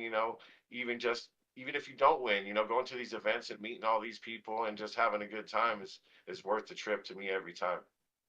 I totally agree, man. I totally agree. And to slap hands and to meet the people, and man, I met so many incredible people at the DGC, and dude, winning some awards is going to open doors for you and get you some recognition you deserve, man. So it's like it's a good thing. It's a good thing to be able to compete, and it's an entirely different thing too to be able to put yourself out there, man. I can't really relate in terms of putting myself out there in competition, but I put myself out there in the internet, and there's enough criticism there, man. And or not criticism, but vulnerability. So for you to go into a competition, not just in a state that you've been winning in, but to take it across the country to a different state. And I guess is Arizona. I guess it's not. They're almost touching. So, anyways. Well, we kind of are. We got the four corners. We're touching on the corner right there, just a little bit. So you're taking it across the country. I don't even care. You're taking it to another state, and you're still making a splash. And that takes some kahunas, man. Like to be able to just do it and to face that kind of criticism. I didn't even have anybody who could make the trip with me. I went out there all alone. Luckily, I had a cousin who lived out there in Greeley. I didn't really get a chance to grow up with them, so I didn't know him very well. But I reached out to him and let him know, hey, man, I'm coming to Colorado for this event. We should link up. And we did. We linked up, and he hung out with me basically the whole weekend. And I got to know him really well. He's a solid dude, and now I'm real close with my cousin as a result of that trip. So, an extra added bonus on top of everything. Yeah, that's it, man. Any time quality spent is worth it, dude. Worth it. So one thing I want to ask, man, award-winning style, what is your preferred growing method? I definitely am a cocoa grower. I use synthetic nutrients. I know a lot of these organic guys. They're not too fond of that, but I think that there's a lot of different ways that you can produce quality cannabis. As long as you dial in your regimen, whether it be with organics or with some sort of synthetic nutrients, you're able to have good success with either method. I mean, there's a lot of different ways to grow this plant, and I just happen to have one method that's dialed in pretty well, and I stick to it. You know, if you made me grow organics, I'm sure I would struggle mightily, but you give me some cocoa and some synthetic nutrients and a drip system, watch me go. You know? That's it, man. Find your stride and run with it, dude. Run with it, and it's clear it's working for you, man. What are you using for nutrients? I'm running the complete line. I mean, a lot of people hate on it. They say it produces cardboard terps. You can't grow anything but mids with it. Athena blended, man. I run the complete line of Athena. Uh, I see a lot of people, you know, bad mouthing it. I don't get anything from them. I'm not sponsored by them, but I do use their nutrients, and I've won every single one of these awards behind me with those nutrients. So I mean, I'm happy with them, and I don't have any plans of switching it up anytime soon. If winning awards doesn't account for something, dude, nothing does, man. Nothing does. And so I think, words are one thing, but actions are another. And I think actions say it all, man. Like you're winning, dude. You're winning. And I've heard quality things about the Athena blend. I know that my boy Troy, Northern Scrogger, he runs Athena. My only not I guess the only it's not even criticism, it's just it's very important when you follow Athena is that you just to follow the regimen, and really that's not even specific to Athena, that's really any nutrient line. Is if you want to follow what the results that they've succeeded with and that they've received, follow the regimen, follow the plan, follow the recipe, because that's what's going to do it for you. So yeah, And not only that, they go have, ahead. you know, a lot of detailed instructions on how to, strategize your fertigations. You know, you want to be able to hit it multiple times a day in a smaller pot, get the multiple feedings and multiple drybacks, uh, and timing all that is important. You know, you don't want to just randomly throw darts at your irrigation strategy. So they have a lot of information out there. You can get the whole handbook where they'll walk you through everything. And yeah, so long as you stick to the script, I mean, I vary off of it a little bit here and there, but man, I can't really say I do much else. I'm not doing anything special. I follow the Athena plan. I'm with the program. I dial in my environment. I cure my weed properly, and I'm happy with the results. Dude, and there's nothing wrong with that. You know what I mean? It's like there's something to be said about following a plan and sticking to it. My boy Rob, Mr. ROB CLTV, he's got a tattoo on his arm that says consistency over time equals results. And I feel like the only way you're going to see those results is consistently repeating what's working for you. For me, it's like if I start to deviate from the plan, I start to incorporate more variables, and then now there's more things to go wrong. So I agree with you that I just think you're doing the right idea. Follow the plan, and you said that if anyone's got a problem with that, it's like you've got 6 awards behind you, and you said you did them all with this recipe, so something's working for you, dude. And yeah, keep repeating it. Keep repeating it. Thank you for that. Yeah, it definitely puzzles me, you know, all the bashing I hear on Athena. And it kind of at the same time makes me happy. Hey, keep thinking it's trash. Don't use it. I'll keep using it and winning these awards. I'm like, I mean, These are the results. Yeah, it's like if this is gonna be my secret, then it's my secret. So be it. It's like a secret fishing hole that everybody knows about, but nobody chooses to go to, I guess. yeah, because they think they can't catch no fish there. Yeah, that's right. Yeah, that's right. Needless to say, here you are catching fish. Here you are catching fish. What's your okay? So I am not familiar with the regiment with Athena. In fairness, I'm actually not familiar with Athena at all, other than just the fact that their system exists. What's your feeding schedule look like?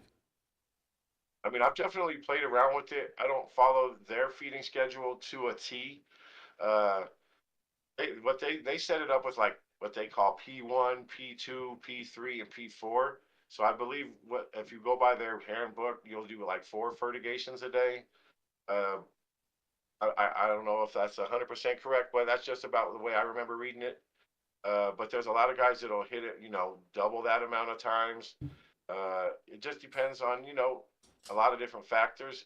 But the way I've been doing it lately is I just been hitting it 3 times a day, about 4 times, 3 or 4 hours apart while the lights are on, until it runs off. Then over the course of the next, 3-4 hours, it's in such a small pot that it's going to dry back already. Then I'm able to fertigate it again. So the last couple of runs, I just been hitting it 3 times a day, versus back in the day I would hit it like close to 8 times a day, just in smaller shots. And what are you using as your fertigation system? I have a 30-gallon trash can I use as a reservoir. Hell yeah. And then inside that, I have a submersible pump that feeds into the PVC that runs to all my drip lines. It's the Floraflex drip system. And yeah, it's been working wonderfully. I have that hooked up to the AC Infinity smart plug where I can program all my intervals and how often I want it to kick on. Smart. And yeah, it's been working out great. The only problem is in one of my tents, I have this submersible pump that keeps like frying my smart plug. I've had to buy like 4 smart plugs. I'm getting ready to buy a new pump because it's stacking up all these new smart plugs I'm having to buy. I don't know what's wrong with that pump. Oh damn. Yeah, that sucks, dude. I can't. I don't know what it would be. Maybe it's just like the amps are different or something. I have no idea. I'm not an electrician or. Oh, it's really bad too because when it goes out, the pump will kick on, but it will never kick off. So it'll run that reservoir until it runs dry, and my whole tent is overflowed every time the damn smart plug gets fried. So yeah, it definitely sucks. That's a piss off, dude. Yeah, that's a huge piss off. How many hours are you letting? So 3 times a day you were 8. What's your intervals? Like my lights turn on about 5:50 exactly here in Phoenix, and then I have my first fertigation at 7, then my second fertigation at 11, and then my third and final fertigation will be at 3. Basically every 4 hours apart, and then at 5:50 a.m. the lights go off, and then they're able to dry back by the time the lights come back on the next day, and then the cycle continues. I love to hear that, man. You've got to figure it out, dude. How often are you in the garden? Like a day, give or take. I mean, honestly, like the garden is my man cave too. Like I finished out my garage. I got my man cave and 3 tents in there. So I'll go up in there and hang out, watch some TV, play some video games. I got a pool table in there. I got dartboard. So I might be in, the garden area a lot of the time because it's my man cave. But I'm not working in there more than an hour or two, here or there a day when I got to get in there and do defoliating or mix my res or take some clones. But yeah, honestly, with the irrigation system set up, it's pretty hands off.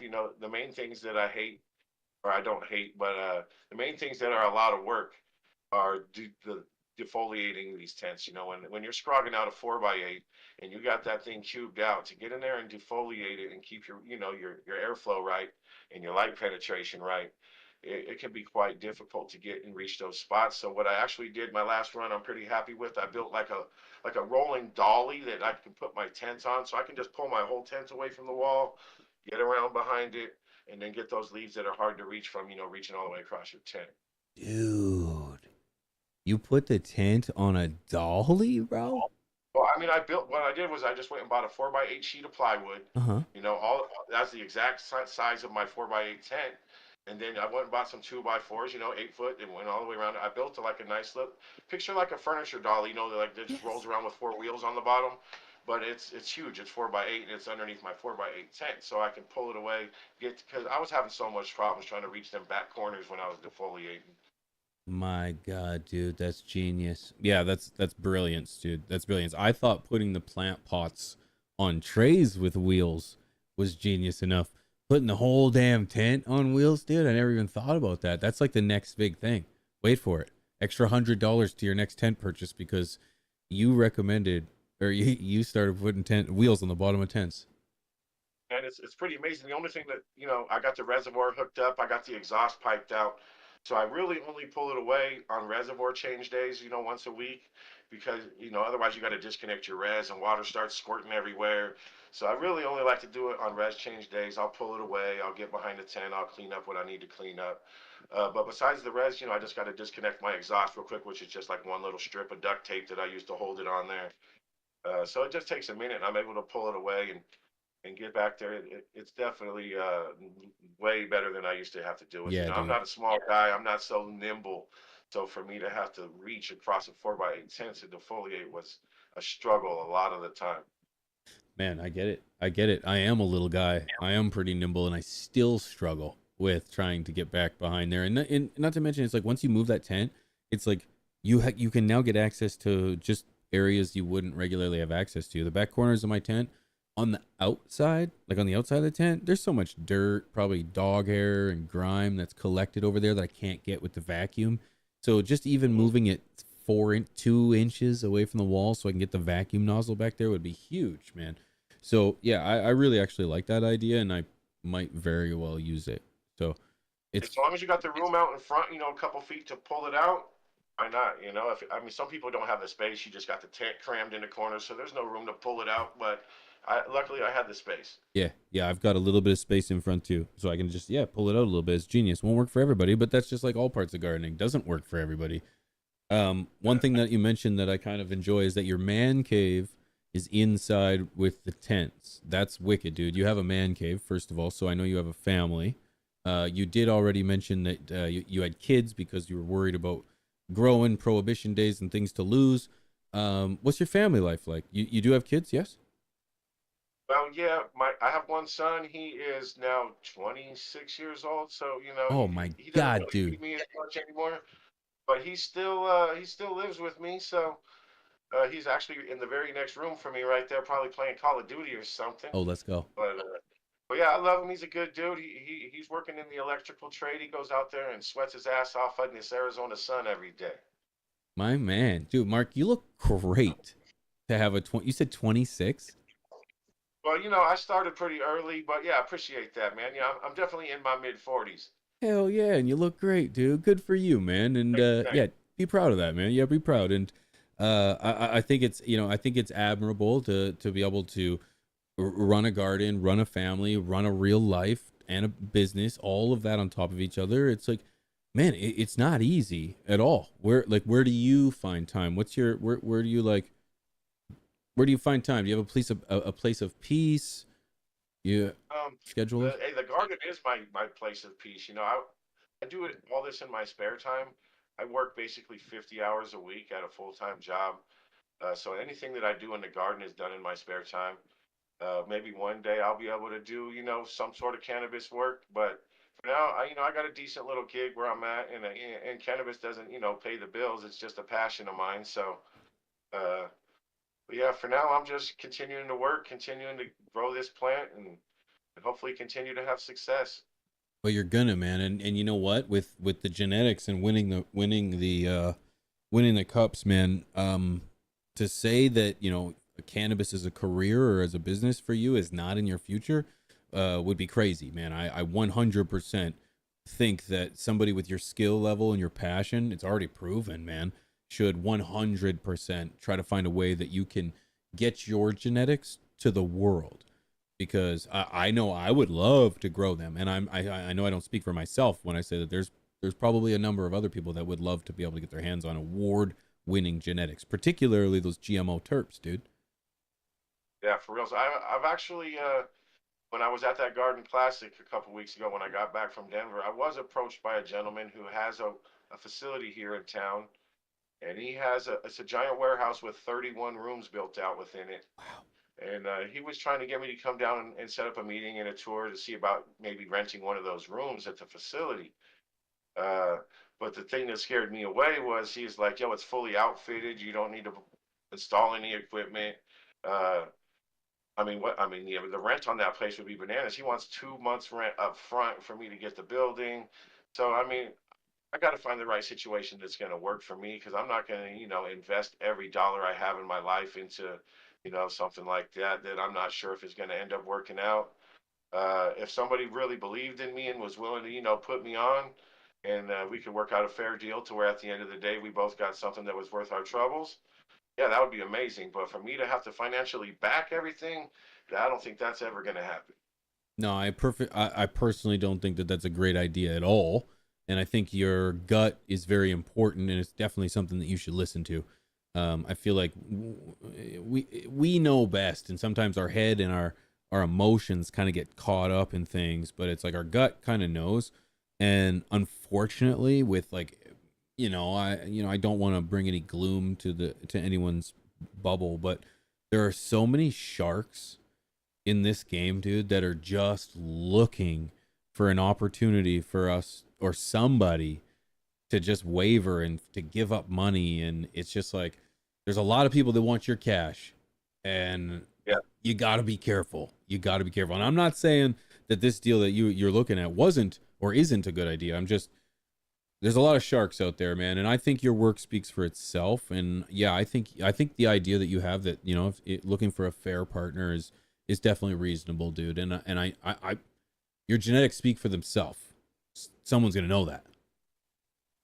Yeah, man, it'd be wonderful to be able to actually, make a living off of cannabis because it is truly my passion and what I enjoy to do. For now, the 9 to 5 is getting it done. But if I could ever make, a substantial, I mean, not even nothing really substantial, just a decent living to where I could maintain my life, yeah, I'd be more than happy to jump to some sort of situation in the cannabis field. But then at the same time, I start thinking about would I start losing my passion if it turned into a job like that, which I really don't think I would because I would be so ecstatic at the opportunity I had in front of me. I would probably pour every ounce of my energy into it. But like I said, I do this in my spare time. So what I wouldn't really be able to say for sure until I put myself in that position. But I would definitely be up for the task if the situation was right. Good. I'm glad to hear that, dude. And the world works in mysterious ways, my friend. And I'm telling you, opportunity comes knocking all the time. So yeah, I'm glad that you're open to the opportunity, but I'm glad you've got a leveled head, dude. And that's you can't learn a level head. So that's gonna go a long way. And I'm excited. I'm excited to hear that. Yeah, man, I'm excited. You're excited. Good, good. Because as someone who has turned the cannabis industry, or like I have turned this into a job, into a career, and it is possible. And when I hear you say it's like, you are a little concerned that the flame will go out, that's with anything that you love, anything that you're passionate about. I think, dark clouds happen. That's a reality. But it's very important to know that there's always sunny days, right? And working for yourself has ups and has down. It has a ton of insecurity, but so does working for somebody else. It has ups, it has downs, and at the end of the day, it's got a ton of insecurity too. Your job's not guaranteed tomorrow, no matter who you are, right? So sometimes it's obviously going to be scary, but it's worth jumping in and diving in because it's a beautiful place. And I know that you've surrounded yourself with great people and a good network, and a good community comes from that, man. So it's definitely worth it, I guess, if one of my rambles are supposed to mean anything at all.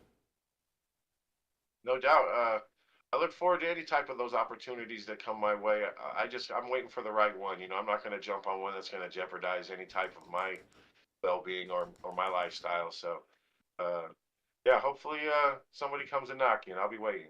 Dude, I love to hear that. I love to hear that. One thing you kind of dove in with Grambo and with Banner was how you got into the DGC community and how you got into growing.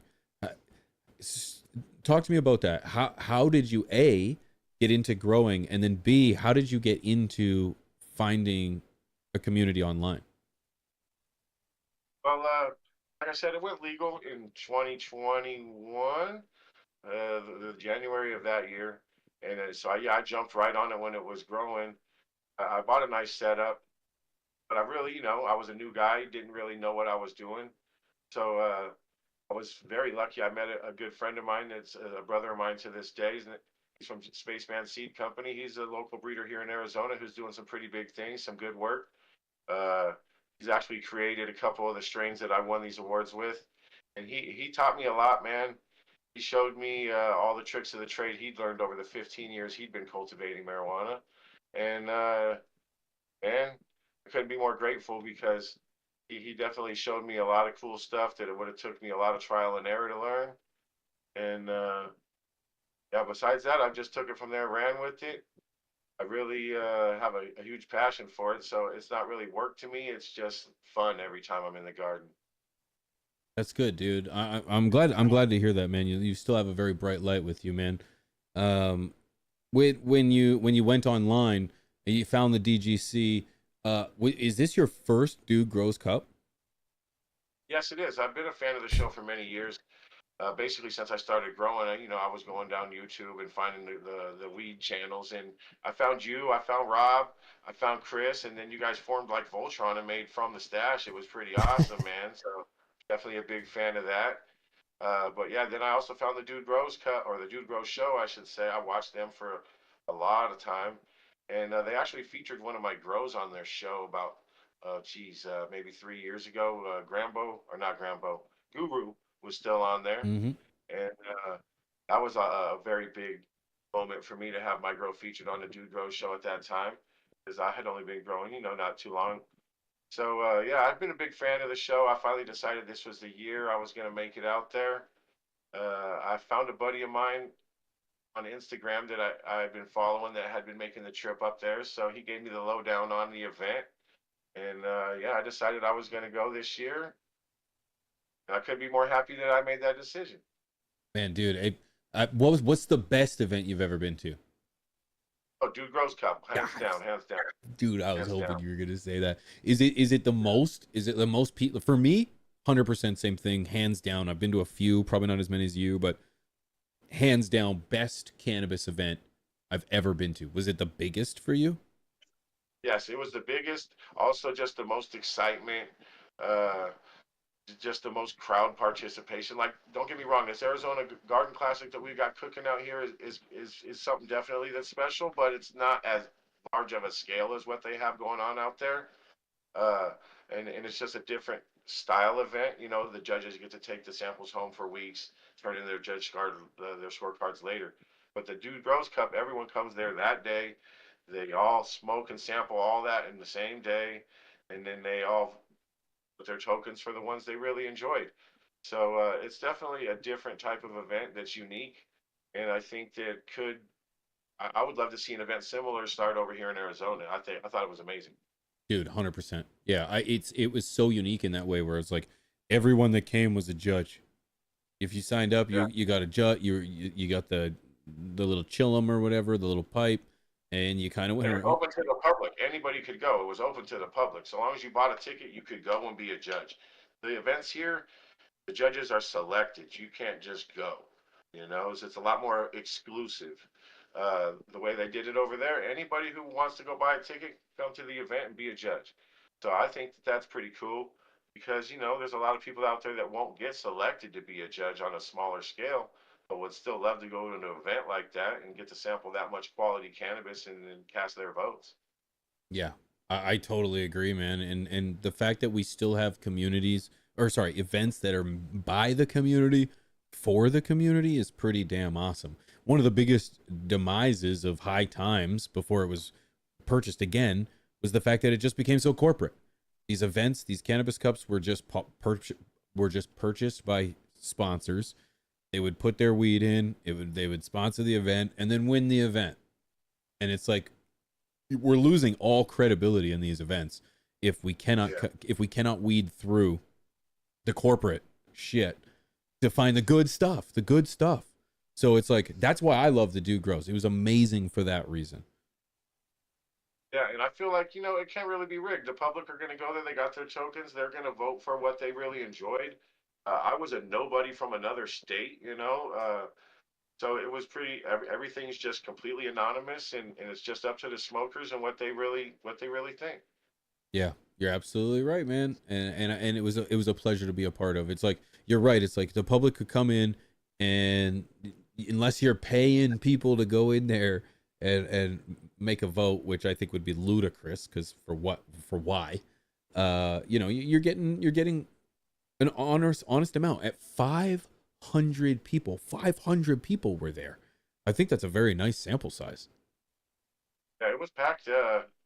Yeah, it was definitely a full house. Everyone was walking around, sampling all that weed, having a good old time. It was quite the event, and I look forward to going back next year and many years to come.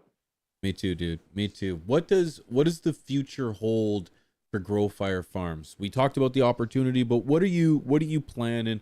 What do you see yourself in a few years for Grow Fire? Well, I'm just going to continue working in the garden. I got some new genetics that I'm going to be testing. My buddy Spaceman has got a whole new line where he's working on some sour diesel work.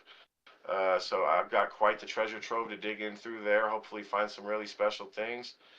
Uh, I'm gonna be helping him. He's moving out and getting some property out in the middle of kind of nowhere where we're going to be able to set up some greenhouses. He's got his caregivers over here in Arizona. They have a caregivers program where you can get grow rights for people who live a certain distance away, which is 25 miles per hour away from dispensaries. So you can get your plant count up much higher if you're able to get some patients that sign over to you, and then you have to provide meds to those patients. So yeah, I'm going to be helping him set up a nice little greenhouse when he gets his property going. We're going to be doing some nice outdoor runs and processing probably most of it into live hash rosin. God, I love to hear that, man. I love to hear that. So it's like you were saying real quick. It's like you were talking about growing outside and it being so difficult. How are you pulling it off? Oh, just throughout the winter, like I said, I don't think we're going to Oh, really do winter. too much. Yeah, yeah, right. When you Yeah. say winter, my concept of winter is much different than yours. I Oh now yeah, for get it. sure. It's Yeah, totally different here. yeah. Now I get it. I get it. So it's so you're gonna start. So okay. In the winter, so you don't have. What's the sunlight like? How many hours of do you use? Do you have supplemental lighting then in the greenhouse? No, when I mean, who knows exactly how my buddy's going to set up? I mean, I'm sure he would love to put some sort of supplemental lighting in there to run at times. Sure. But how I've been doing it the last few years is just outside with no supplemental lighting. Now, you wouldn't want to just plant a seed and stick it out there in November. But if you have a nice vegged out plant that you've been working on inside, and you chuck that thing out there at the end of November, it's going to be ready in February and it'll be beautiful. It doesn't get down below 38 degrees here, so and then a lot of times it's still 78 degrees during the daytime. So you can grow in those ranges. You're not going to get as much swell as you would get if you were in optimal range, but it still produces wonderful trichomes that you can extract into lovely hash rosin. Oh, that's fantastic. Okay, so then so your sunlight is obviously you've got way more sunlight than I do, being on the bottom Oh yeah, I center would of the say in the treatment. winter time it's probably like it probably gets light about 7 a.m. and probably gets Oh, dark around 6 p.m. So we got 11 hours sunlight probably in winter, which is enough. yeah. Okay. Yeah, that's way more sunlight than we have. We typically don't have sunlight until about 8:30 in the morning, and then it's pitch black by 5 o'clock. So it's yeah, by 4 it's getting dark. So it's tough. Yeah, Uh, you Yeah, guys got some short days over there. very short. Yeah, it gets actually depressingly short. We deal with the people up here deal with something called SADS, which is seasonal affective disorder, where like depression goes through the roof because it's cold, it's dark, it's a thing. It's really a thing. But yeah, when you said you grew in the winter, I didn't even fathom the fact that Arizona is 38 degrees still at its coldest. Yeah, it doesn't really get too much colder than that. You might have a freak night here or there that it gets down a little lower, but usually that's about as low as you'll see all winter long. I mean, I wouldn't say the whole state of Arizona. Where I live at in Sure. Phoenix, that's the case. If you go up north to Flagstaff or any of them ones up in the mountains, yeah, they got snow. It's freezing up there. I can drive 2 hours in the wintertime and be knee deep in snow here. It's quite crazy when you go up the mountains up into the elevation, how quick that you'll be into snow here. Oh my gosh, yeah, you're totally right. The wife, my son, and we drove through. I actually we went through the tip of Arizona, and man, your state is absolutely gorgeous. I love the canyons, the mountains, the desert. It's like Arizona has it all, man. It's got It desert does, from except for snow. beaches. It's sorry, what? Except for beaches. I mean, I guess if you count Oh, Lake Havasu, that's kind of our beach. It's not very big. Well, Lake Havasu is it's cool, but it's not like a beach like they got in LA on the Pacific or anything. But Yeah. yeah, Lake Havasu is pretty nice. It's just geez, over there in the summertime it gets up to like 125 degrees sometimes, like crazy stuff. Okay, that's insane. That's insane. So I would imagine then that the lake is a pretty popular spot then, and there's a ton of people. Yeah, oh yeah, it's definitely a happening spot. Now, from where I live at, it's like 3.5 hours. Oh But my. as far as Arizona goes, that's the closest you got to a beach.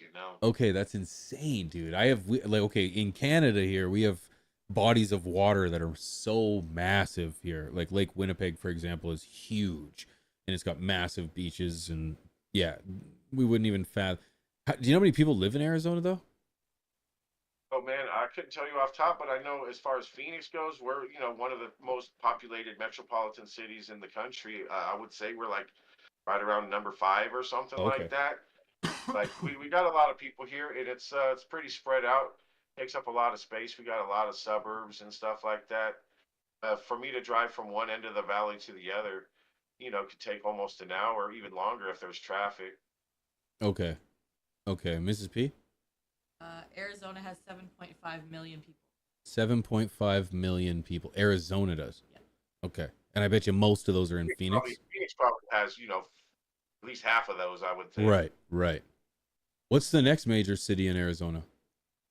I would say probably Tucson. Tucson. Yeah, I should have known that. Tucson. Yeah, probably Tucson.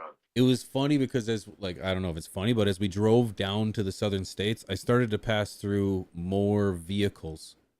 So it's like this is where I'm from. All the vehicles are named after all these places. Drove through Silverado. I drove through Tucson. I think I saw Palisade. No, not Palisade. Anyways, it's where all they name the Colorado. We have a truck up here called Colorado. The Colorado. Yeah, I actually drive a Colorado myself. Oh, get out. Okay. Yeah. I just thought it was funny because like these are so exotic for names for me up here. Like to have here Colorado or Tucson or a Tucson, depending on who you ask. It's And they also got the Hyundai Santa Fe right there. That's New Mexico. They like naming cars from around here. Yeah. Yeah, I've noticed that. I got nothing against it. They're good names. They're good names. Mark, dude, thank you so much for enlightening me on everything that you've been going through. If anyone wanted to reach you, get a hold of you, or just have any questions, where could they do that? Definitely reach out on Instagram. It's Grow Fire Farms, all one word. I just started a backup page 2.0, so if you see that one is not an imposter. It's actually my backup. I haven't done much with it yet, but everyone told me I needed to start a backup page, so yeah, I just got that one going like probably a week ago. Smart. Yeah, having a backup page is smart. I personally don't have one either, but if you started one now, you should totally try to keep it updated and posted, and because it's like it would be good to have. Do you have an email list yet? No, I haven't really done. I mean, I have emails and stuff, but I don't really like give them out like that. But yeah, anybody who wanted to find me or reach out or ask any type of questions, yeah, just shoot me a DM on Instagram. IG. I'll basically reply to just about everyone, so long as you're not being ridiculous or anything. But yeah, I'm always available for anybody who wants to reach out. Dude, I can appreciate that, man. Thank you so much for sitting down with me this evening. It's been an absolute pleasure, dude. It was awesome to be able to sit and chill for what brief moment it was in Colorado, and I look forward to doing it again because I got a feeling, dude, that our paths are definitely going to cross again, and we're gonna be chit chatting in the near future. Yeah, I'm gonna be there next year. So if you're gonna be there next year, we definitely gonna link up and burn a couple. I am definitely gonna be there next year, man, and I'm so glad I went this year because this too was my first year, and I had the time of my life. So I will definitely be there again. So I'm glad to hear you're going, man, and you're gonna compete. Well, yeah, definitely. I'm going to strategize and try to find something really special and unique to take with me next year. And good thing I got, a decent amount of time to work on it. You got in counting 11 months. Hope you're ready. And what I like about it is you could just bring it to the event with you. A lot of these other events, you got to turn it in a month or two before the event so they can give it to the judges. So yeah, you got a lot more time with this one. You just show up to the event with it. That's it. Yeah, it's so unique, man. It's so unique, and I'm glad I'm being held by great guys because the dude grows, Scotty, Grambo, dude, like they're all Brett. They're incredible guys. I'm glad to see they're finding success, and I wish them nothing but lucky or nothing but greatness as well. So I'm glad we had the opportunity to meet, man. I'm glad we had the opportunity to chat, and I can't wait to do it again. Heck yeah, I appreciate you having me on, Pigeons. It's been a thrill. Pleasure, my friend. Thank you so much for being here. I encourage everyone to go and check out Mark and Grow Fire Farms, because man, you won't be disappointed. Great guy and a great place to be. Thank you, Mark. Thank you, Pigeons. Have a good one, bud. You too, man. Thank you. Cheers. Come on and lift your glass. You won your own free pass to be our guest. If you're stressed, it's fine dining we suggest. Be our guest, be our guest, be our guest. Oh, that was great. Ladies and gentlemen, huge shout out to Mark from Grow Fire Farms. Absolutely killing it. And it was an absolute pleasure to sit down with you and to meet you and to just have the opportunity to speak to an award-winning home grower. How often do you get to say that? So shout out to him. Shout out to all you guys for being here in the chat. I appreciate you guys so much. Shout out to someone followed over on IG. I saw that. Thank you very much for that. I appreciate it. You were like, I followed you on. Oh, say that 420 buds. Thank you for following on IG, man. I appreciate that. East Coast, thank you, man. I hope you guys enjoyed that. I really do, because Mark's a great dude. That was a great conversation, and I got a feeling we're gonna see more of him. Maybe on From the Stash. Huh? Yeah, I think we may. Guys, let's have another hoot here, and then let's call it, guys. That's it. That's a wrap. Huge shout to my patrons, guys. Huge shout to the members of the chat. Huge shout to the flock, guys. If there's an egg next to their name through an evolution of birthing, that you are a member. They are a member of the flock, guys. They're a member of the membership of the channel. They're a member of the channel, and I'm greatly appreciative of that. So shout out to Motivated by Turbs. Shout out to Brina for being a mod. Shout out to Dro. Shout out to East Coast. Thank you, guys. Shout out to Skittles. Shout out to Quick. Thank you, guys. And shout out to everybody that was commenting. You guys are awesome. I really appreciate you guys participating. Smoking on my Gelato 41 BX. Cheers, guys.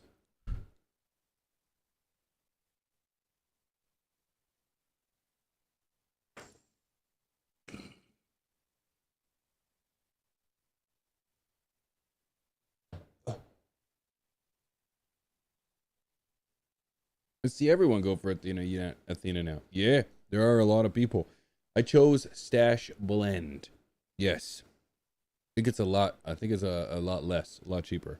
But in the end, it's what works for you, and that's what's important. All right. Shout out to Mrs. P on the P's and Q's. Couple hiccups tonight, but nobody noticed. I love that it was like right after somebody was like, look how far they've come. And I clicked the wrong thing. Just clicking and clicking. It's okay. It's all right. We like clicks here. I encourage you guys to come check out the Tea with P channel.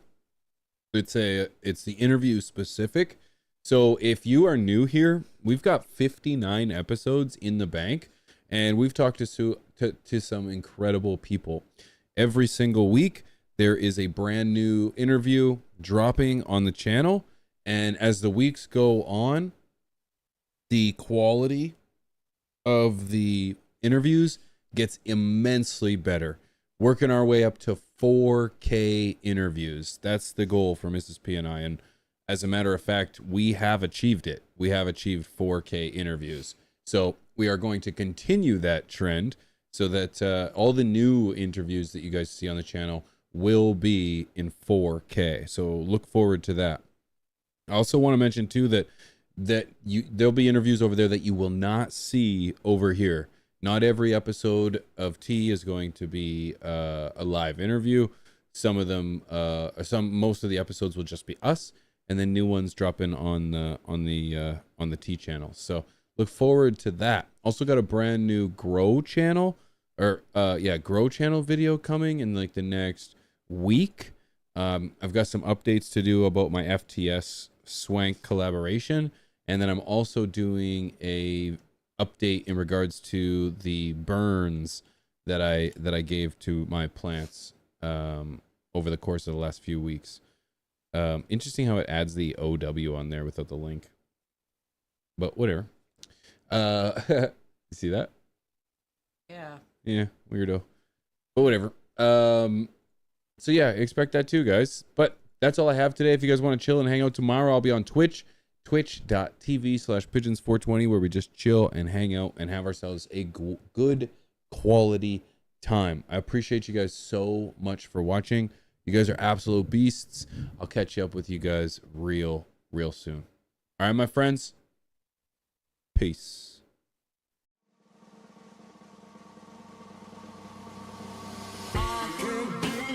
Diamonds on earth, and I'm gonna take you traveling the world. I'm gonna love you, babe. Cross my heart.